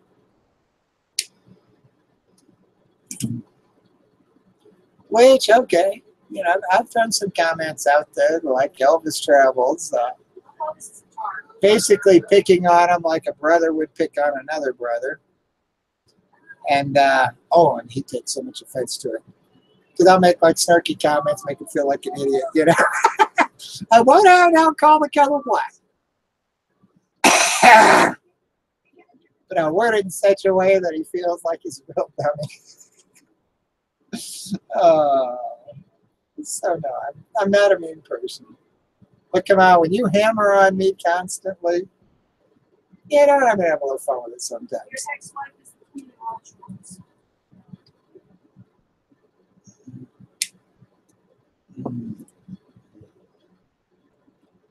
So how's life treating you, Simple Joys?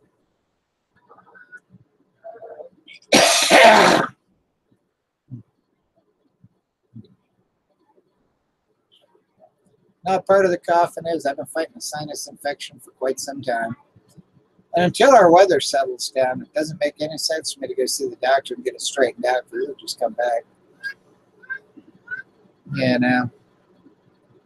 We're 90 degrees one day and 40 degrees and rain the next, and back and forth, and pollen and everything else.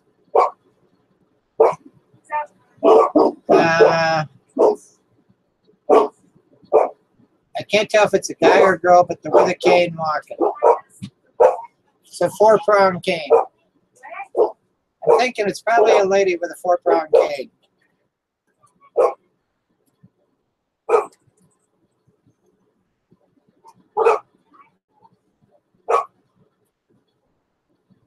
Looks like, you know, pink shirt, blue shorts, big hips, 4-prong cane, kind of hunched over.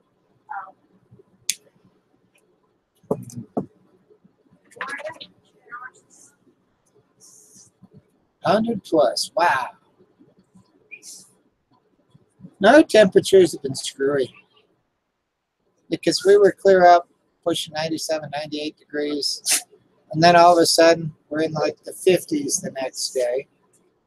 You know, low in the 30s and 40s. And then on the job, I spend so much time in cold vaults. You know, so it may be 95 degrees outside, but I spend most of my time in 34-degree cold vaults. Oh, yeah.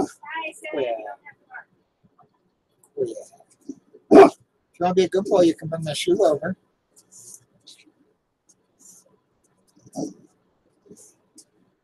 Want to be a good boy, bring my shoe over here.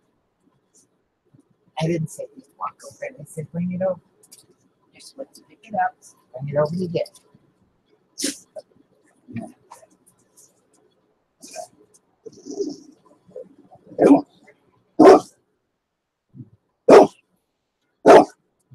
I'm thinking in Australia, isn't it winter time now? Quit.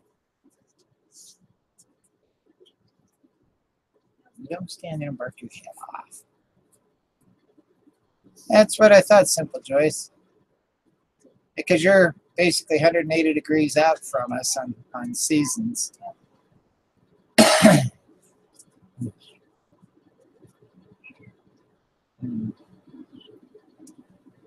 Now, Australia is one of those places I'd like to see because it is so different from every place else.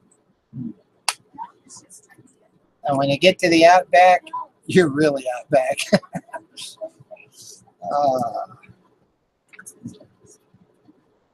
You know.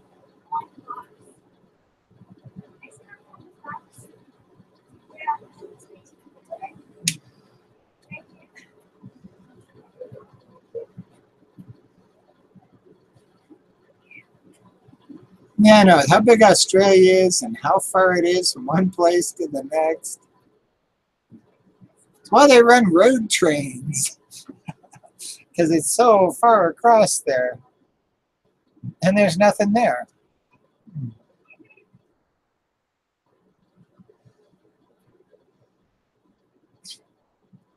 So you're 77 degrees now. Let me see where we're at.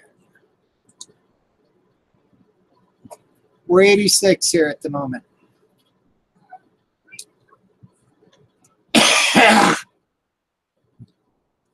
So yeah. Now you start out in the morning with the heater on in the car, and then, you know, by about 9 or 10 o'clock, you got the air conditioner on full blast.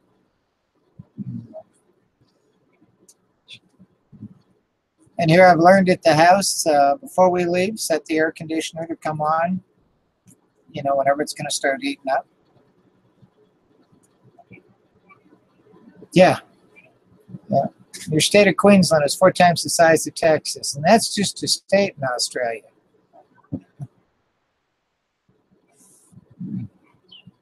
So, yeah.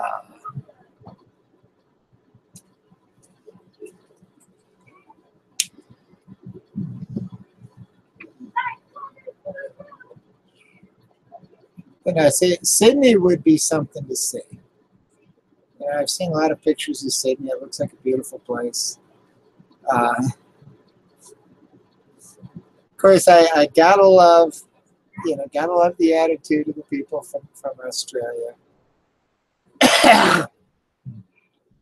You know, it's like the guy from Australia in the boat that was out to sea, and, you know, it broke down, and, you know, he was gone for like a week before somebody found him, and they asked him, it's like, well, why didn't you call for help? He says, I'd figure something out.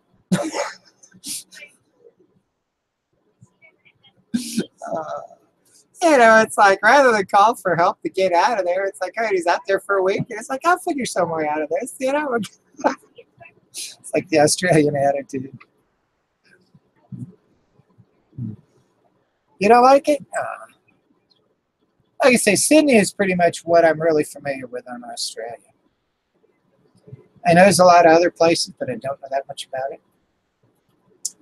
Now, I've never really been the world traveler. I've been to Canada.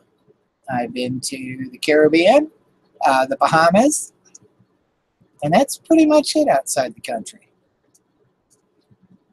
So, yeah.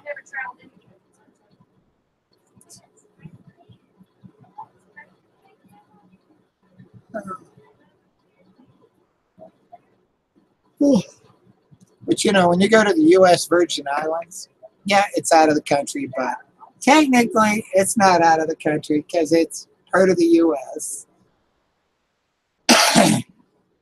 So, I'd love to go see Bermuda. That would be beautiful.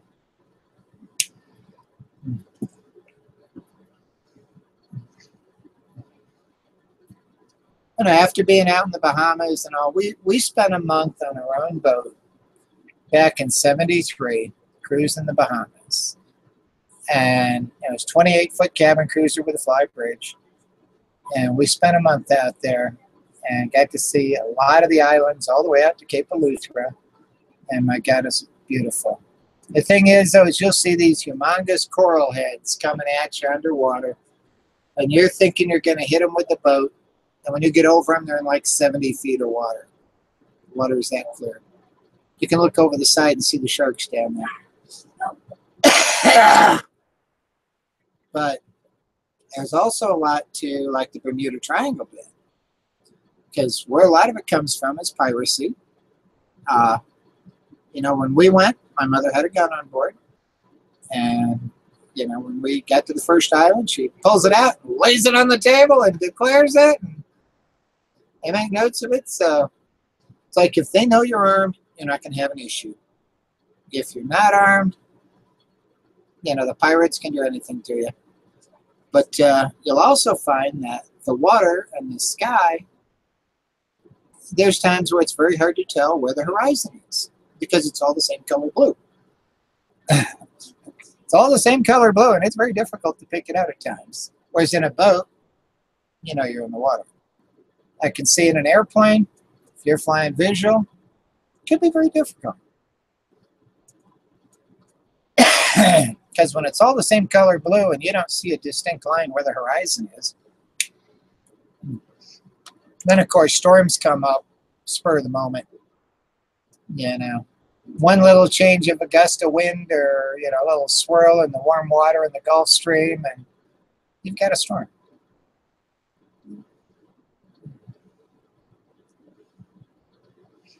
Yeah, I have never been to the Caymans. I've thought about it. You know, if I was young and single and looking to find trouble, I'd probably go to the Caymans. But what?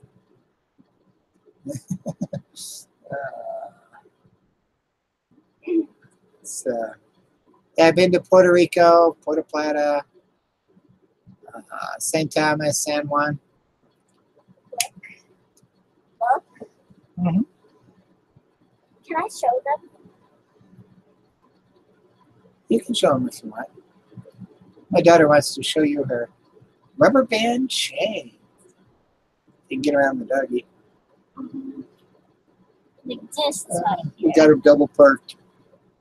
Oh, that is all rubber bands. Little rubber bands. So you've been building a chain. Mm-hmm.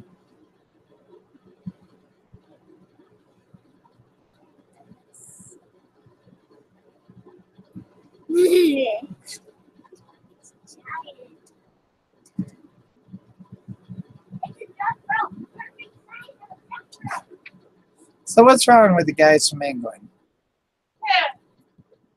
Oh, you've been there. I never have.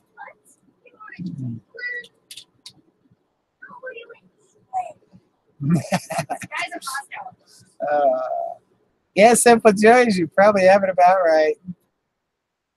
And with all the stories and all the stuff I've heard about the Grand Caymans, Now, back when I used to do a lot of scuba diving, I always wanted to go to the Caymans because that's like the most perfect diving. But at this point, I no longer have the gear or the equipment or anything. I still got my card, so I'm still certified. It's good for life. It wouldn't hurt to take a refresher course, though, but you know, I've dived in the Bahamas and the Keys and all of that.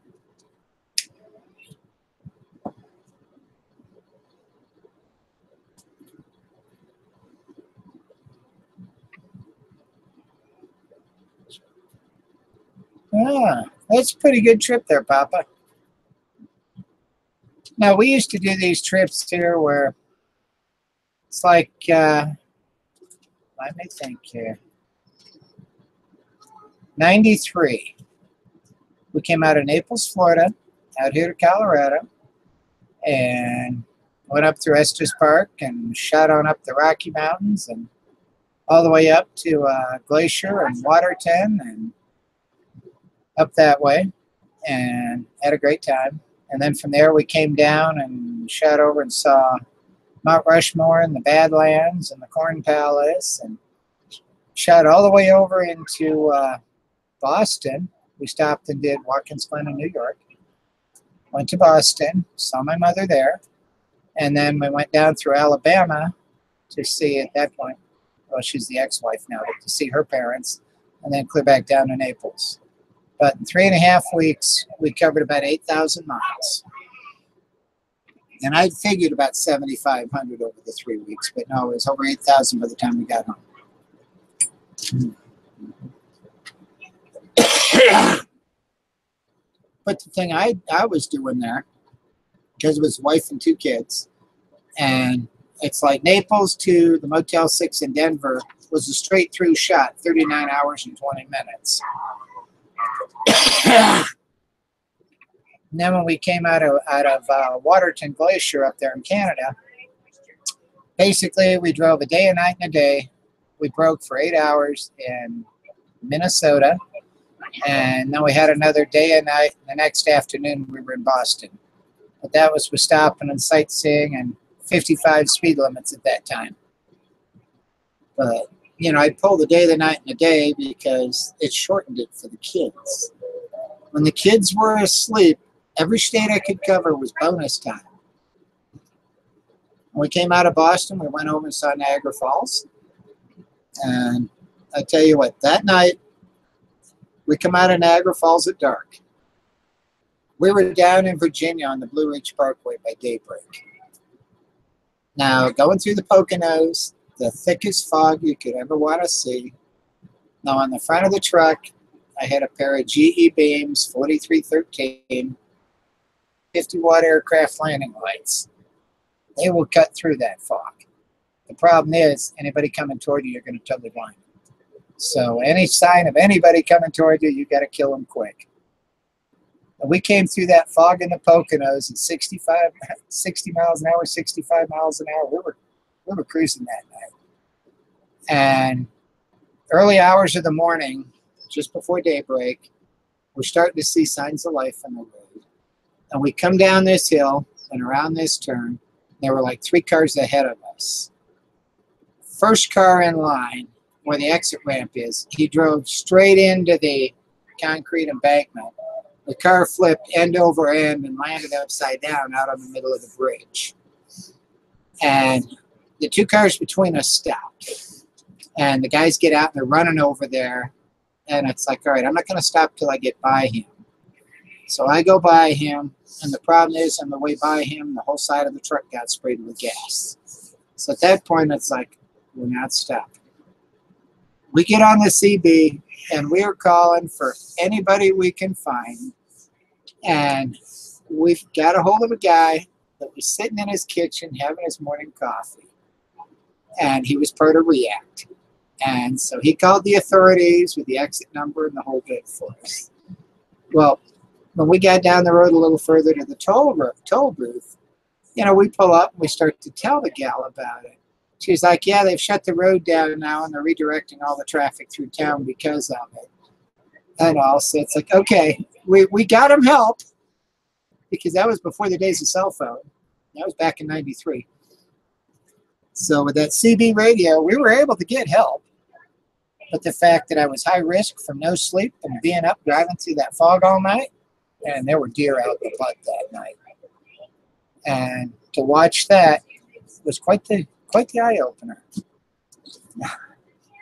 You know, that shook me up, because it's like, okay, with what we just come through all night, you know, moving through that kind of thick fog, and yeah.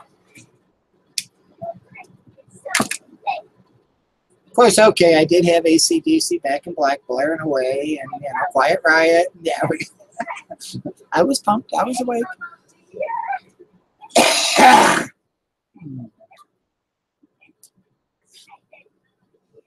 Yeah, that was a real sobering moment there, Papa. Because to watch that and then trying to figure out what the hell I'm seeing as these lights are flipping over and over. And yeah. No, and the thing is, it was like a great big Chrysler town car or whatever. It was a big boat of a car. And the fact that he drove right into that concrete right at the end of the bridge, and it sent him flipping end over end. Yeah, AC/DC, Quiet Riot, those were my all-nighter tapes. So yeah. That was my all-night music, along with Foreigner 4. Yeah. Had to have a beat.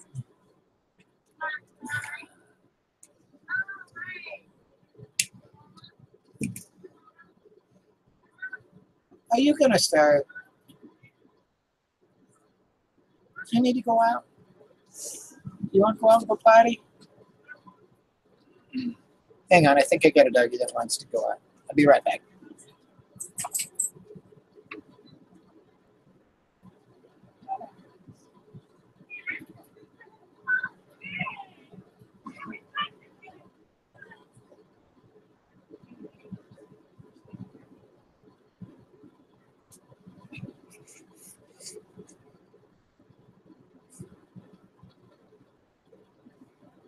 Boing!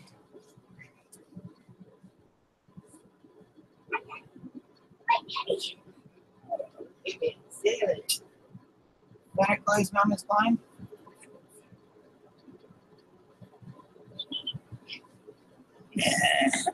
I'm back.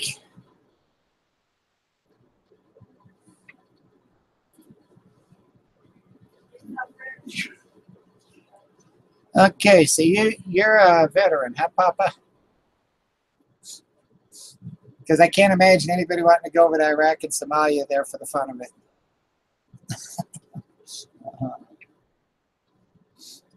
Which means if you're a vet, we need to thank you for your service.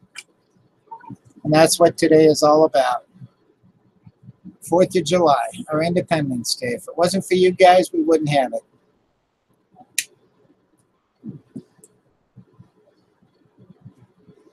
All right. So I almost joined the Navy. I actually went down, filled out all the paperwork and the whole bit. When I got down to signing the form, it's like, let me think about it a bit. And my mother went freaking ballistic over it. Because I always thought it'd be so cool to be on a submarine. You know, and she just... Daddy, What? when you were gone, I took over your check for 5 seconds. Okay. But no, the only war I've ever been in is the Cola Wars.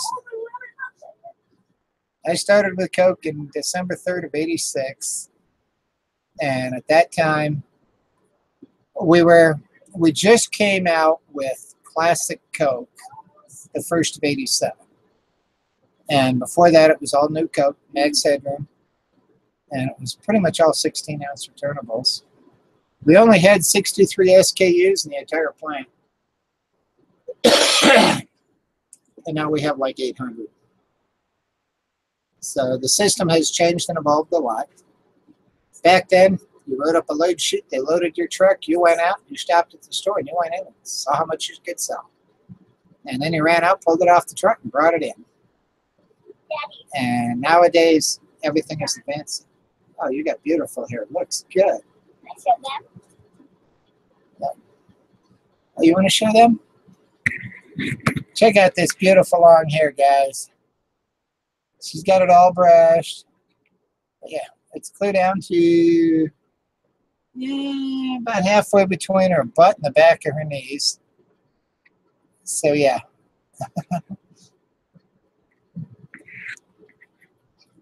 That's why the school crossing guard calls her Rapunzel.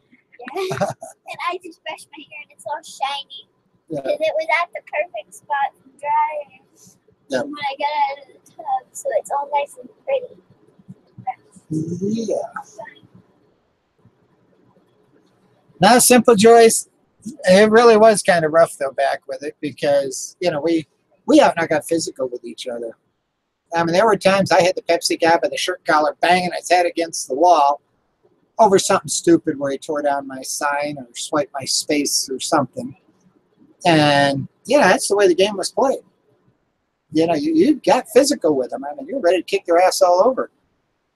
And nowadays, my God, if you so much as look at them funny, just about they can press charges against you. Mm.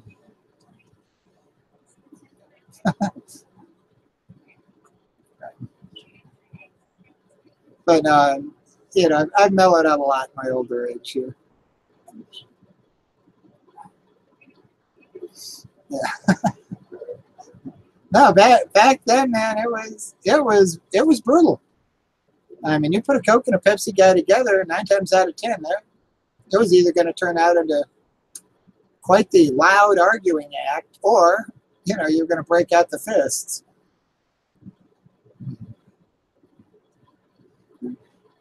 Well, and the company rule was if you pick a fight with the Pepsi guy, long as you win, it's not going to affect your career.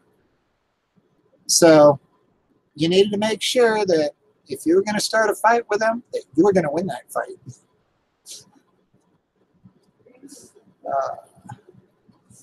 And so, yeah. No, and there were even times, it's like one of the Coke guys that took a 7-Up guy. He climbed up in his bay to try to get some product down. And the guy shuts the door on him and locks it. And then he jumps in the truck and takes him for a ride around the parking lot. And the guy actually called the police on him and got him in trouble.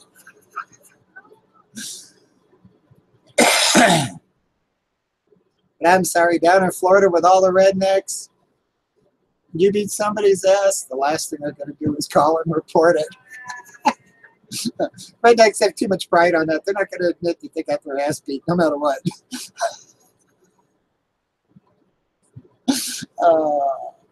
If they go ahead and admit they got their ass beat, that's like, hanging a sign on their back that says, "I'm a pussy."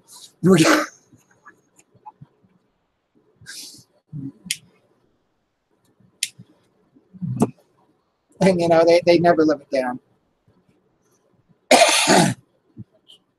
And that's what's so funny with me running around in a dress. If anybody wants to start shit, it's come to mind that, okay, how are they going to explain to their friends that they got their butt kicked by a guy in a dress?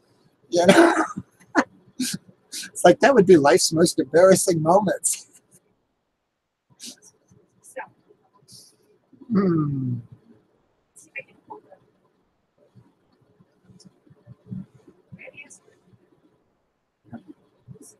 Now, Simple Joyce, I don't know.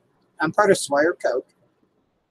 And I know we just took on Japan and China and stuff, which Swire is also the largest real estate holder in Hong Kong. I don't know if we have anything in Australia or not. That would be interesting to find out. Because Swire owns like 400 different businesses, and their actual home offices are in London. But, so yeah, they're a global company. But, no, they got their hand in so many things. And what's hilarious is they grow all the tea for Pepsi's Lipton tea. So, yeah, we got a hand in their Lipton tea.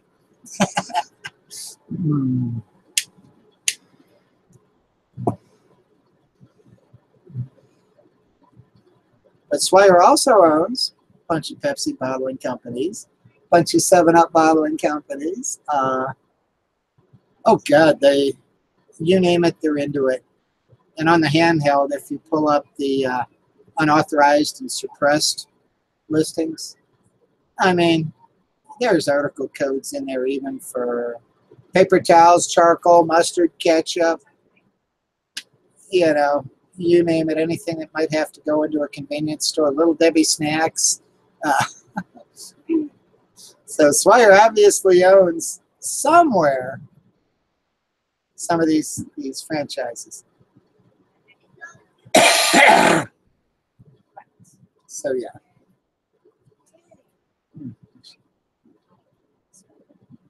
But it's, you know, the average cross-dresser is, you know, so afraid, you know, oh, you know, if I go out in a dress, but just because you put a dress on doesn't mean you suddenly become a wimp. You know, you are who you are.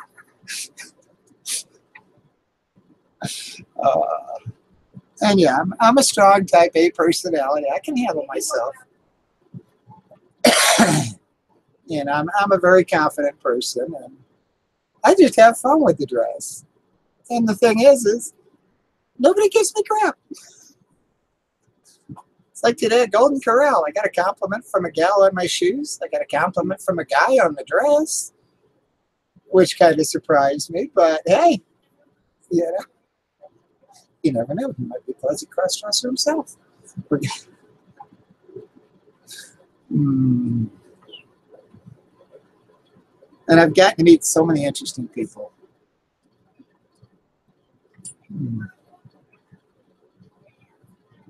No, cross-dressing is not transgender. I'm happy being a guy. I like being a guy. But it's fun to be the girl. And, you know, when you get yourself all put together and you look in the mirror and it's like, wow, you know, I look great. So, you know, it's...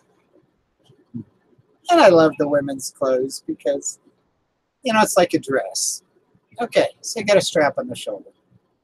Other than that, pretty much doesn't even hardly touch you anywhere. You know, it's just nice and smooth on the body. Where, why do they think all the guys' things need to be rough, tough fabrics that bind up around the waist? And, you know, it's like with the jeans and all of that. I'm sorry. Trying to stoop down and bend down in jeans because of how heavy the fabric is makes it even tougher. You know, why they think us guys want rough and tough? It's like the company-assigned work pants or these cargo pants made out of this really heavy canvas. And after I screwed my lower back up with them, because the problem is there's no give, no nothing, no flex. And I pick up a 72-pound bib. And, okay, you got to kind of squat down to pick it up. So you can pull the pant legs up so you can squat down and get it and pick it up. Well, then I get it turned around, and I got to squat down to put it in the rack.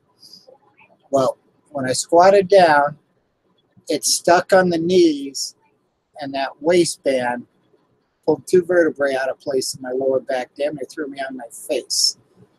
And it's like, nah, safety hazard, I'm done with them. And so I buy my own pants. I buy the nice Hagar stretch neck slacks that flex and give all over, because the last thing I need is to be worrying about hurting myself on the freaking pants I'm wearing.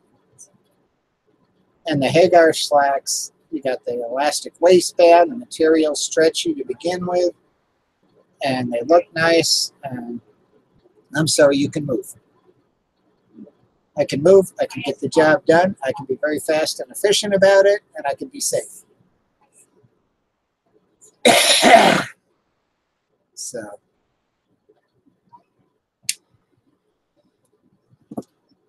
and we finally came to an agreement that if I wanted to buy my own pants, as long as I had the company shirt and I looked sharp, they were happy with it. So, which personally, I think with my nice dress slacks, I look more professional than the cargo pants.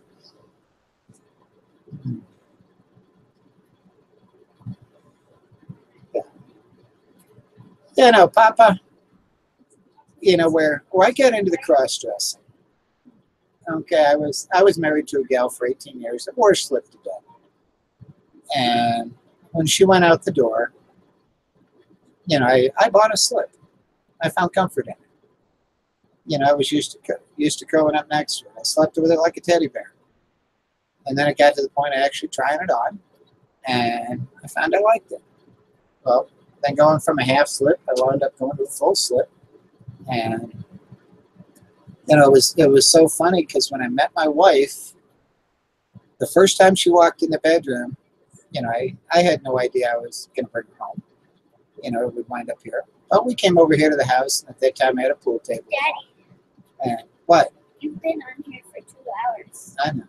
When I'm busy talking, can you let me talk? Thank you. But no, she happened to walk in the bedroom, and I had a slip laying on the bed. And you know, if you're new in the dating game and don't really know somebody, you know, kind of awkward moment there. But she asked, "Okay, whose is this?" I told her it's mine. And I opened the closet door and said, "I probably got a dozen more just like it in here." She's like, "Oh, okay." And she was fine with it. You know?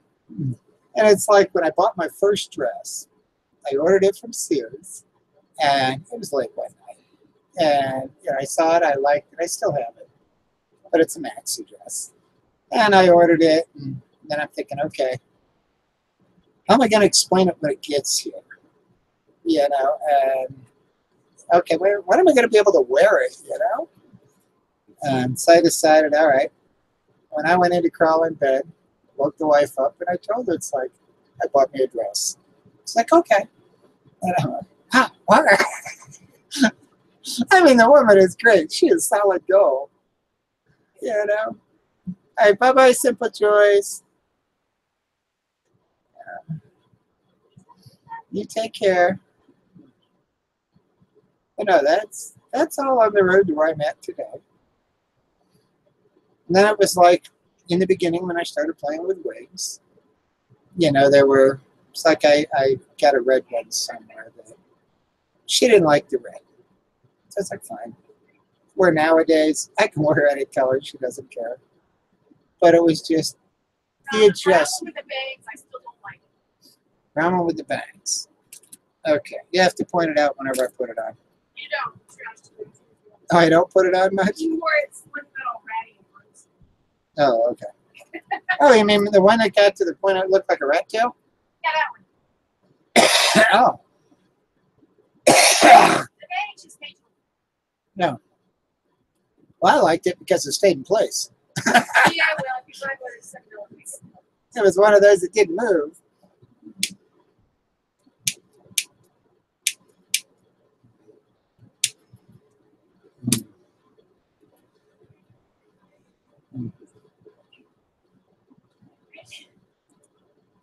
But no, it's like these wigs that I get here. Okay, they've gone up some. They're like $15 now. I can get them off eBay. And basically, you know, I started out this morning with this one brand new, and you know, I'll wear it a couple times, you know, out when I'm dressed nice. And then other than that, it gets more, you know, used around the house and just when I'm not so nice. And then as it gets older, it'll become one that I'll wear when I'm out in the yard. So when you see my videos and I'm out there splitting wood and all of that, that's like the third stage of the wig before it gets trashed. And then when it gets to where it starts to smell and gets nasty, I pitch it. So.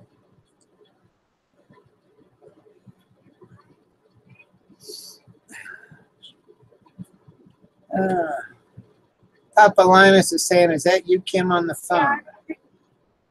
Oh, you're on the phone? No. Okay. You didn't realize the layout of the room. Oh. Yeah. Okay, Linus. We'll show you how this room works here, okay? Because basically, you see the archway? Ah, where is it? Over there. Okay, started out as my man cave. Got the fireplace. Yeah, there it is, fireplace. And then when she had to move her office in here, okay, you see my rockets up here in the ceiling. And her office is over there. under those lights. So she's clear down the other side of this. Now underneath this pile of stuff here, there's a bunch of old computer equipment, 260 gallons of water, mountain of chainsaws. Do what? Okay, Coco's in here. Yeah. Mountain of chainsaws and stuff like that. So yeah.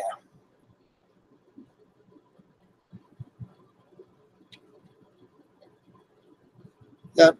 Yeah, she's just the other end of the room. I say she's under those lights over there.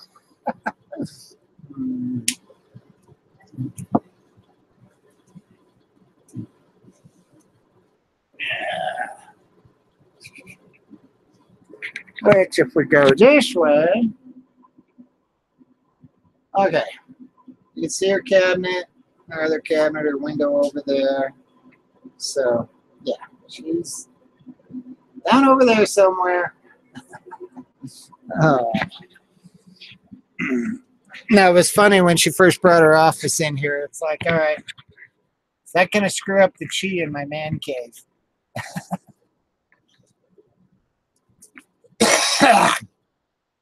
Because, you know, I used to have the whole room for the junk. And then I had to condense it down to make room to put a desk in and her have an office in here. So.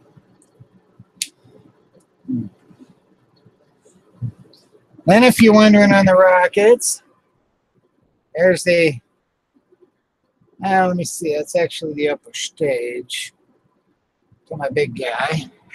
And back in, if I get the camera right here. Okay, back in here, you see the booster here. Right there. There's the fins and the booster. Okay, goes on down there ways. And yeah, and you'll see that on the side of that, actually signed by Vern Estes. So, back in the 70s, they used to have a two-stage D rocket that was called the Omega. And I decided to blow it up to 12.5-inch diameter airframe, which puts it 20 feet, 6 3/8 inches tall.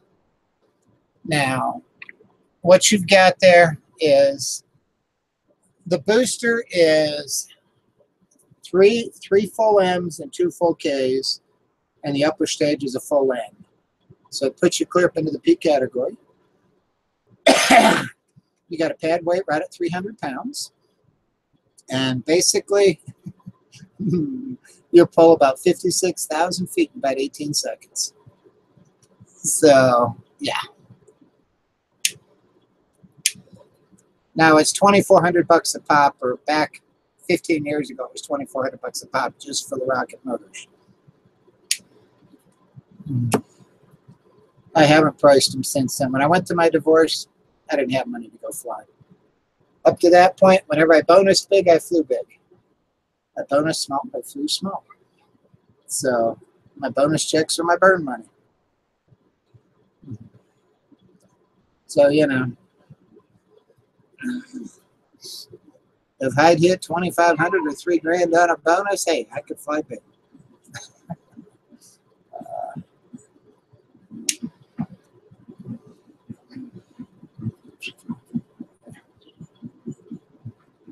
But now on these here, this red and black one here, the long and skinny, red and black. That'll be 25,000 feet on an M1350.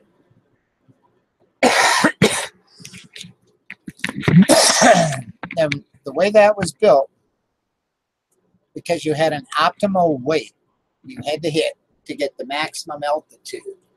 So I actually had to add quite a bit of weight to it to hit that optimal weight. And so, yeah. And the thing is, it'll do every bit of it. I've got a streamer we fly in that top section in there that's 20 inches wide, 200 feet long, nylon ripstop. And we blow that out at about 15,000 feet. And when you look up and look at it, it looks like a little black thread wiggling in the breeze. You have no clue how long it really is until it gets down to the ground.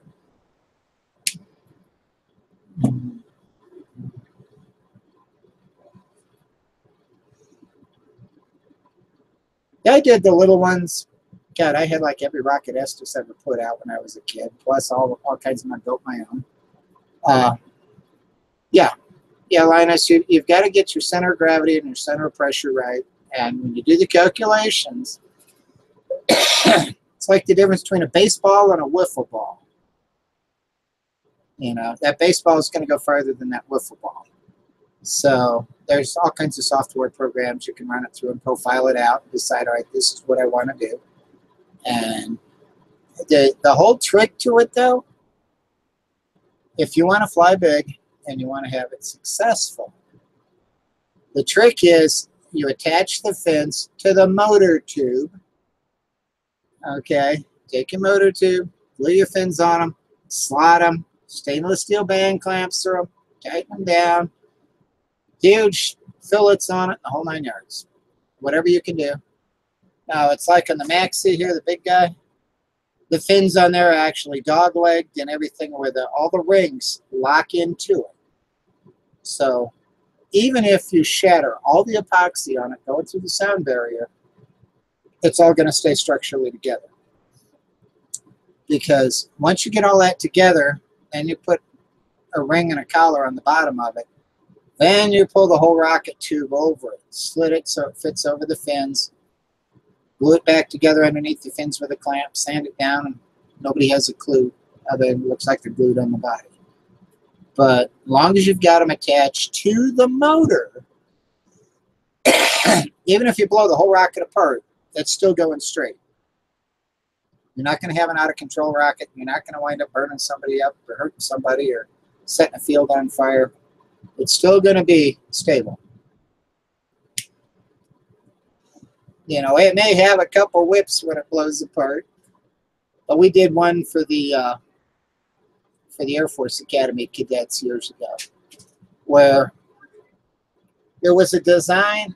It was a blow-up of the old Estes Renegade, which, you know, with the big fins on it. And on a J800, you could punch the sound barrier with it. And the first time I did it, shattered all the epoxy in it, and all the pieces fell out of the sky, and they looked like brand new parts. It's like, okay, all the glue was gone now. So I go ahead and I epoxy the whole thing back together, zip the seams with a paint pen, and I'm thinking, hey, we're in business. Well, then the Air Force Academy wanted me to do a demonstration for the cadets on a J800. And so, all right, figure, all right, they'll love this. So we get it on the pad and count it down, and you push the button on it, and the thing took off. When it hit the sound barrier, the whole thing went to cornflakes. It was all little pieces about the size of a dime twinkling out of the sky as you had this motor casing flying across. And it's like, there was nothing left. Because punching the sound barrier and shattering the epoxy, it basically crystallized all the fillers and stuff and the plywood and the cardboard tubing and everything to where then, yeah, it looked fine. But when you hit the sound barrier the next time and you get that harmonic vibration on it, the whole thing just literally shattered like it was crystal. And boy, did the cadets love that. They thought that was awesome. But it shows you what the sound barrier does.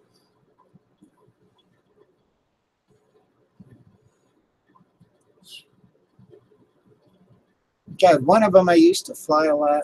What was it? God, I don't remember now. It's like after every time I flew it, I had to repaint the thing because I blew about 90% of the paint off it.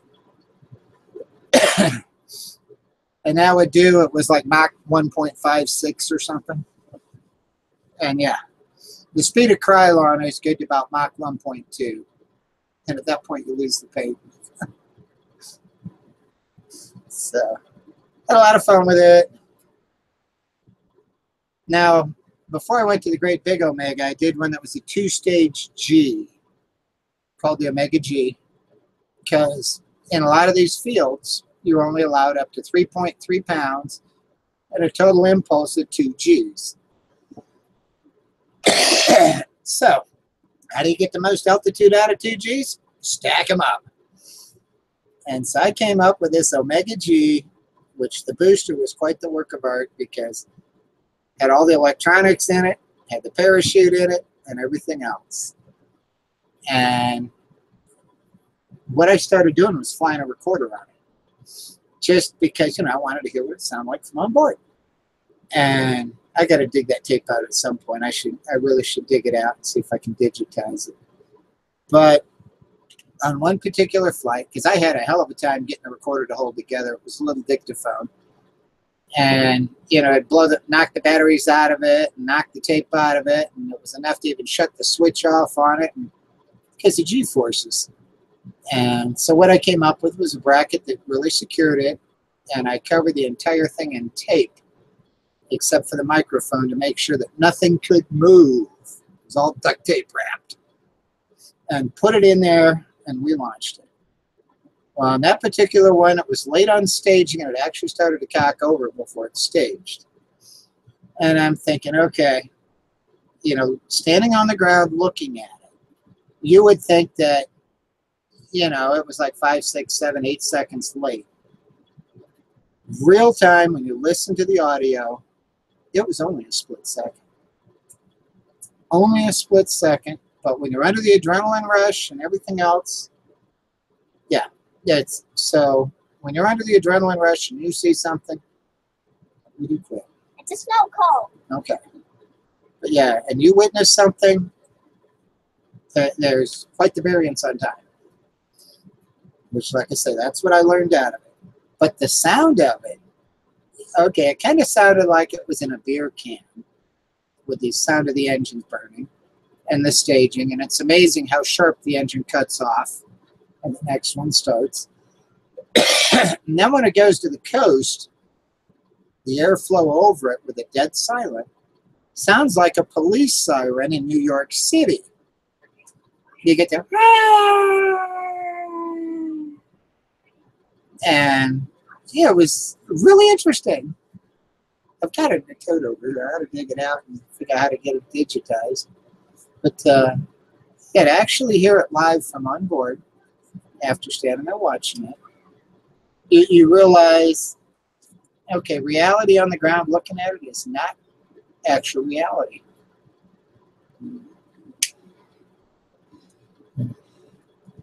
And Papa, when you get into the big ones here, national statistics have an 80% failure rate.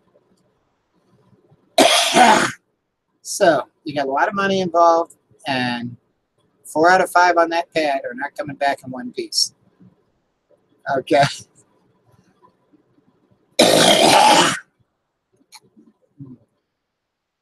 Now out here at Hartzell, there's a rock on the side of the mountain. Guy wound up lawn darting one into this rock. Blow molded plastic nose cone. It's embedded about 5 or 6 inches in this rock. And everybody that goes out and flies in that field, everybody has tried to get that plastic out of that rock, that nose cone. Oh, I can get it out. No. It came in so fast that, like I said, it's blow molded plastic. Hit that rock hard enough before it crumpled that it's about a good 5 or 6 inches in it. And it's perfectly shaped still. And you're not going to pull it out. It's like part of the rock at this point. So it's amazing how you can take something so flimsy, and if you throw it at it fast enough, but that explains why, like a tornado can shove a twig of hay clear through a tree. You know? Hello, rub one out, Rosie. How are you?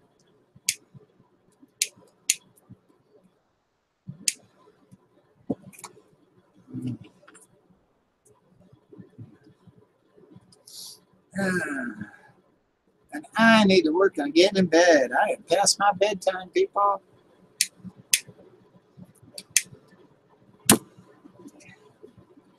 I was shooting for like 8:30 or 9 o'clock. I'm going to be late.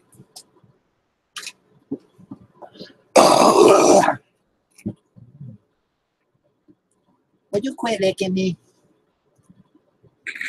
I got a boo-boo boy down here licking me.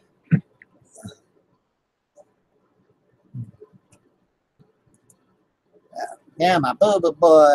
I'm a Misty Tyson. What's up, baby?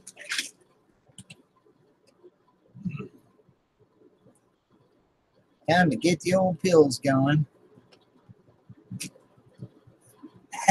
Triple X in my name.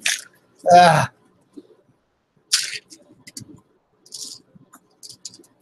I always thought the triple X was for excellent picture.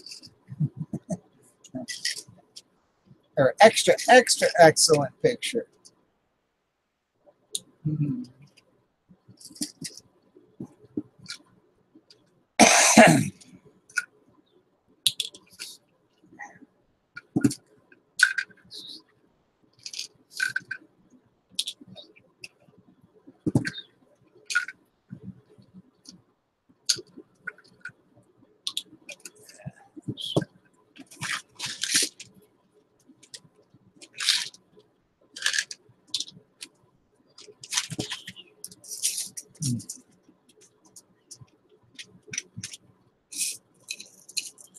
Man, you're poking fun at the triple X. You know, my younger days, I belonged to the Sanibel Naturist. I belonged to the Southern Exposure down in Naples near Golden Gate, which was a naturist group. And I'm sure there's pictures of me naked out there on the web from back then, because everybody took pictures. So I'm sure if you ever happen to be on those sites, yeah, probably something there. Unless it just happened to be lucky enough it was too early in the age of computers.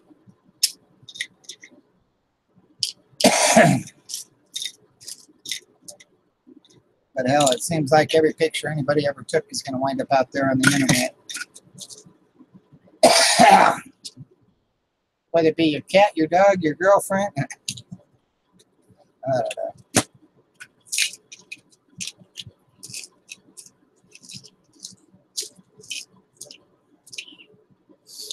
Of course, you got to admit now with YouTube, we get creative. It's like the one guy there. Yeah, I'll hold the encyclopedia here and you shoot me with that Desert Eagle. Yeah, killed him.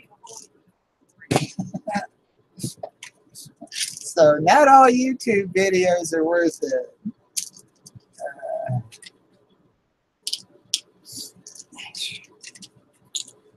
I'm sorry, the guy had to be a complete idiot. Should have taken the book out in the yard and just fired a shot at it first before he decided to hold it up. I got Lumpy. Lumpy's underneath.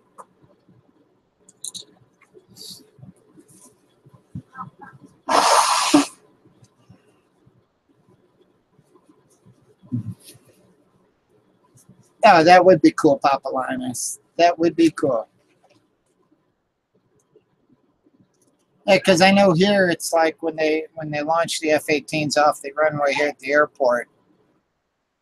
You know, we're probably 3 to 4 miles away from that runway. Yeah, we'll see if we can And you know, you can really feel the thrust clear to your core.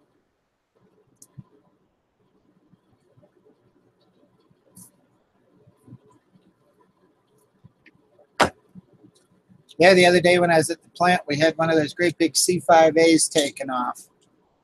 The plant's right next to the airport, right outside the property.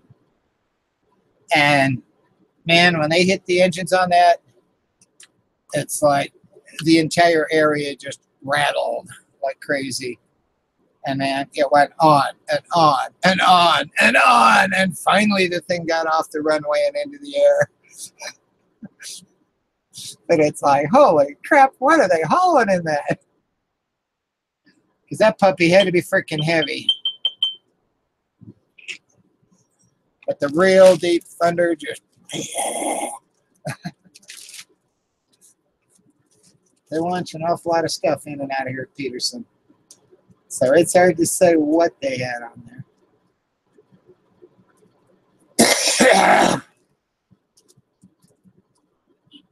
And what was cool was they were doing the basically practicing or whatever with the osprey out over a field here between here and Falcon. And holy cow. I believe that, Linus. Yeah, especially when you're on a ship and you're that close.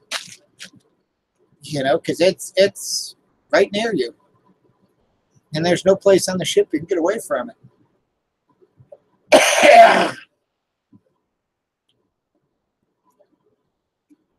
Now, when they're shooting them off the deck on that catapult, they bring them in and catch them on that wire.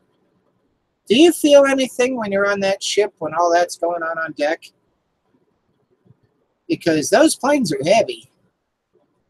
So, you know, it's like, does the ship actually have a little bit of a nudge to it when they launch those?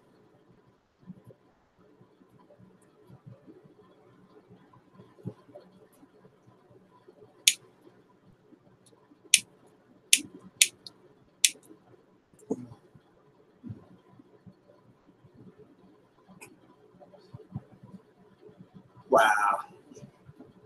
Hey, they've got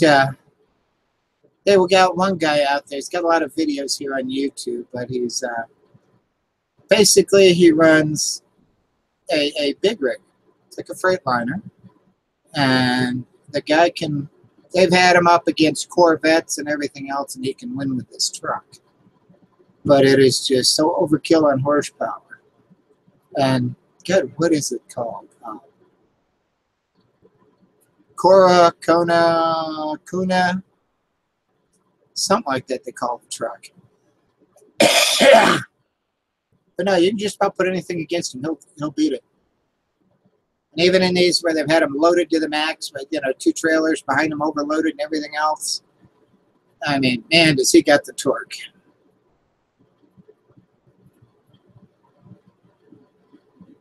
Yeah. Well, I know the ship is big, but come on, that's a hell of a lot of weight. And, you know, you're pushing awful hard. Laws of physics tell you a steam catapult's going to try to push the ship back, and that rope's going to try to pull it forward. That's why I was wondering if you actually felt anything, or is the weight ratio so great that it has no effect.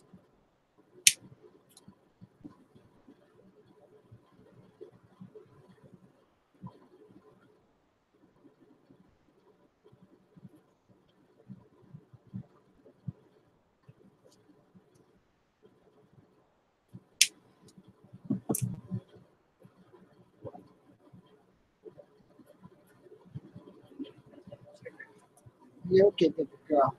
You're okay. Okay. In a minute.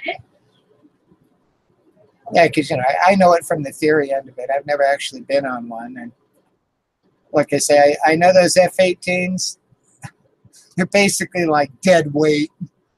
And with those little bitty wings on it, the only way they fly is because of the amount of thrust. Really? 40-foot seas? Holy crap.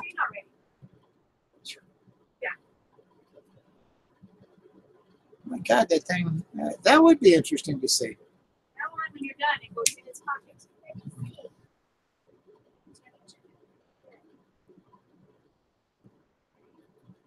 Maybe one of the doggies. But I guess on these aircraft carriers, they've got to be able to be out there in any kind of conditions. I'm sure they run into tsunamis and everything else when they're out there.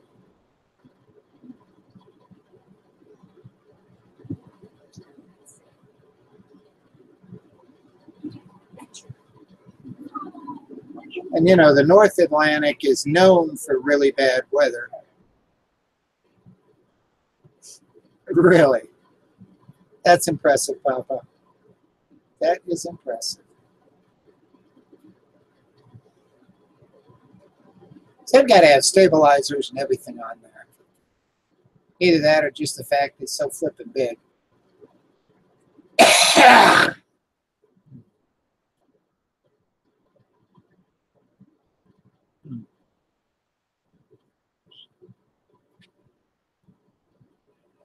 It seemed like when we were in New York City last time, they had an aircraft carrier at the dock, but when you drove by, you were so far away, you really didn't have the perspective of how big.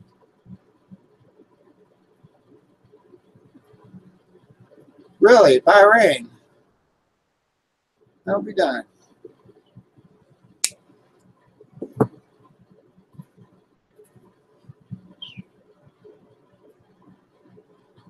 Yeah, because it's like you look at these big container ships. You know, the MMRs and stuff like that. It doesn't matter what weather conditions are, that ship's going. You know, it's on a course, it's going to get there. So, yeah, I can imagine it probably gets a little scary on board, yeah.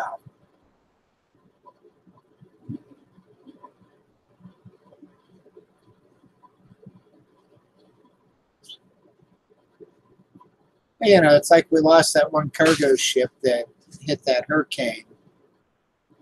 You know, it was an old ship. But, yeah, they had a few things that went wrong where, you know, they didn't realize they were sailing into the storm.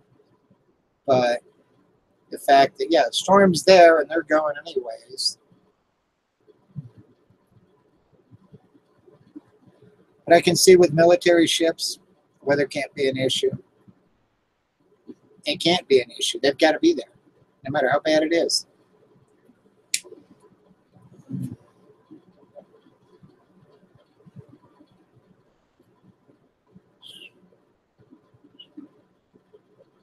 Goodness. Now, I've been on cruise ships. It's like one I was on was the Boheme that we went down to the Caribbean on. This was back in the early 70s. And now, if you're familiar with the Boheme, it belongs to the Church of Scientology. And it's their cruise ship now. But yeah, I did a research on it to see if it was still even sailing the seas, but now. Nope, that ship is now, it's owned by the Church of Scientology. So I know the boat well.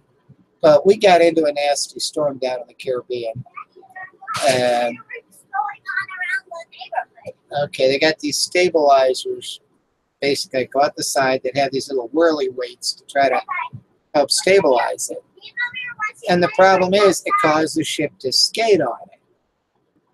And you know, there were so many people that got seasick with it. Great idea, but kind of impractical for the conditions. And I'm thinking if you're in the right direction, it probably worked well, but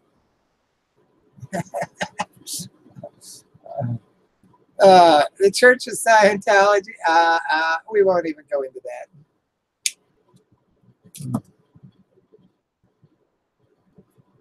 I've seen too much in-depth stuff on it, and I personally, I think you've got to be a whack job to be, you know, sincerely invested in that.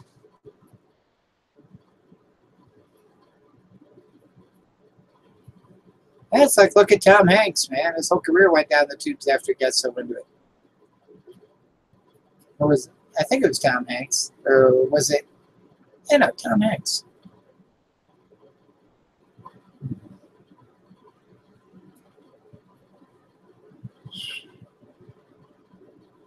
Yeah. Okay, guys. Who pulled what?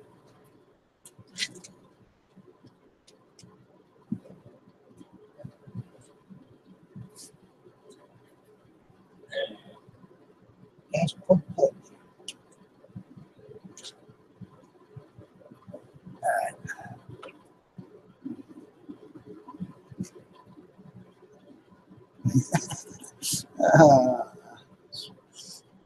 Yeah, you're right, Papa.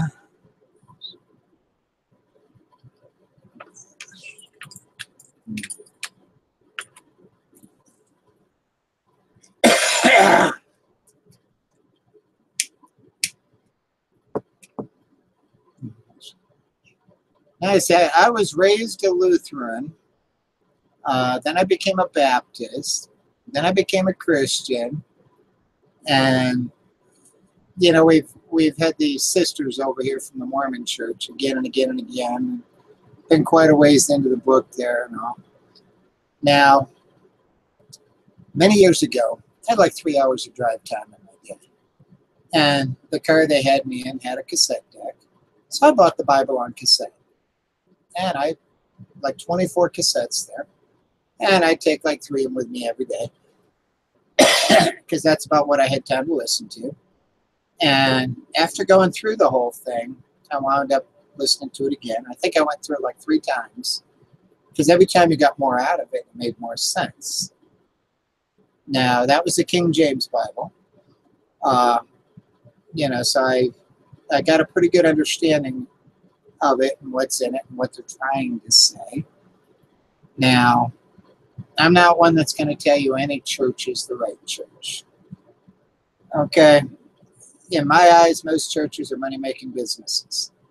And that's the way they're run, which is not what God intended on. You know, I'm a firm believer in God.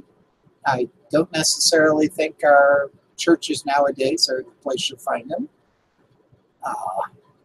So, you know, I don't know. Now, I do know with the Quran, okay, which Muhammad, okay, there was a big article about it that they'd researched and come up with. Muhammad took the Birmingham Quran that was written 50 years prior to his birth, took the Birmingham Quran, which was little known at the time, modified it to fit his political agenda, which is where all this killing and stuff came into place. And then he put it out as, he is the prophet and this is the word of God. Well, in the Bible they talk about false prophets. Muhammad's your false prophet. Science has proven that. So, that's part of the reason ISIS is so whacked out.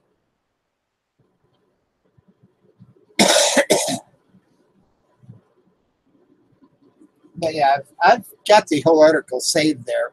It was out of one of the science journals that traced it clear back. But yeah, it started out as the Birmingham Quran, and Muhammad got a hold of it, figured it was a little known book, and just modified it a little here and there for his likings, and put it out as the Quran. And that's what they're all believing in and fighting.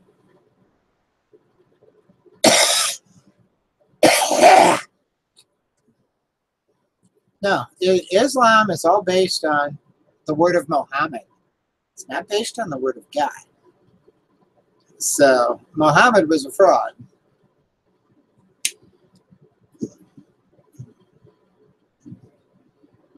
So, yeah. But that's why it's so whacked out. Why would God want you to kill and destroy his creation?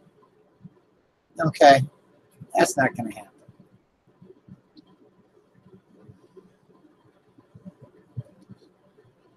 And it's like with people that try to tell me their religious beliefs because I like to wear a dress. Well, 200 years ago, men wore the dresses. They were the dresses, the heels. They were originally designed for royalty men, and then over time they got, wound up being women's fashions. Well, did the Bible change in 200 years? Did the Word of God change in 200 years?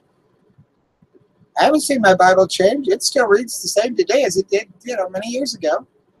And King James translated it. So, yeah, no, you were so right, Papa. I am with you.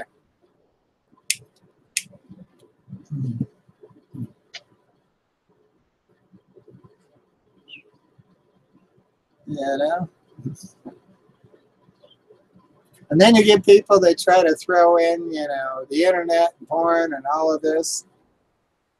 I'm sorry, back when the Word of God was written, that stuff didn't even exist. So, Yeah.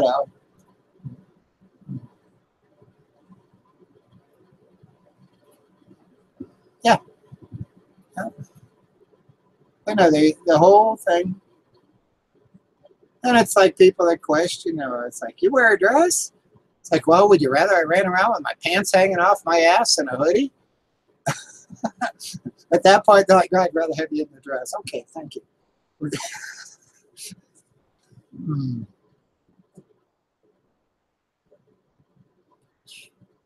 Well, if you go back to, the days of Jesus, he wore a, what was it, a sarong or something that basically could be considered a dress. So, tell me there's a problem. I'm sorry, an article of clothing isn't going to change who I am.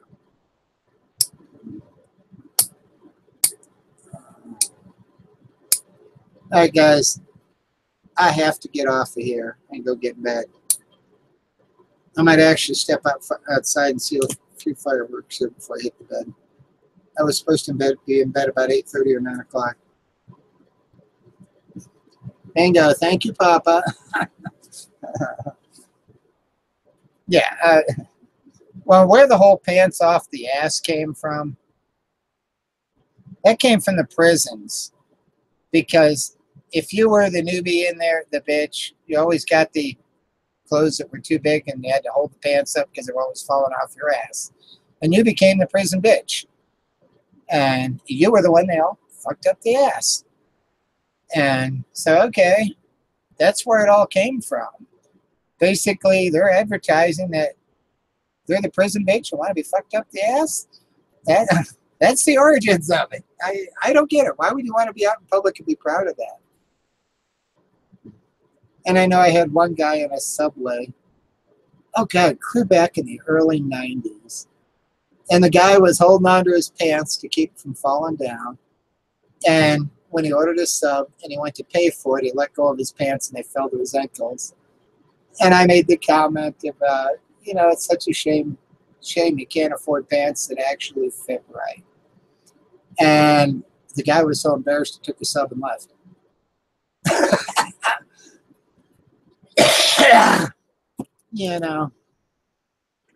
Basically I embarrassed him with it. The fact that, it's a shame you can't afford pants that actually fit,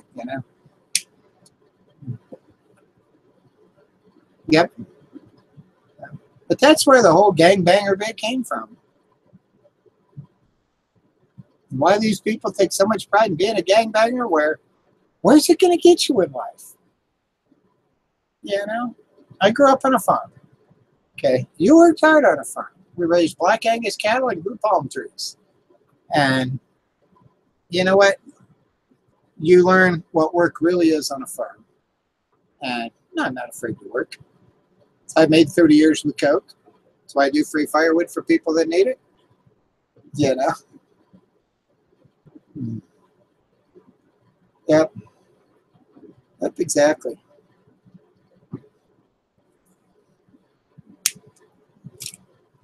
I'm going to jump off of here. They got fireworks booming like crazy out there. I'm going to step outside real quick, and then I'm going to go hit the bed. But thank you for coming by. And it's been a fun day here playing with you guys here on YouTube. Now, next weekend is our Pride Festival here. And we plan on going to Pride.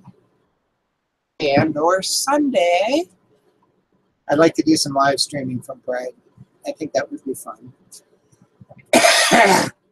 So, yeah. Yep. Because, with the phone I've got a Google Pixel XL. And it's got the 128 megabyte memory and the whole bit. And it's a nice phone. It's got all the toys, everything Google.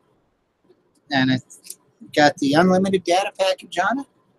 So I can stream till the cows come home. And not have to worry about data. So that was the only reason when I got into that phone, I got the wife a phone too, because we're both in the same package. Basically, it costs you $10 a month to add another line to it. So it's like, all right, we got the whole package. We'll add another line. And so we never have to worry about going over. But, all right, you guys take care. Have a good evening. Bye. Bye. Take care, people.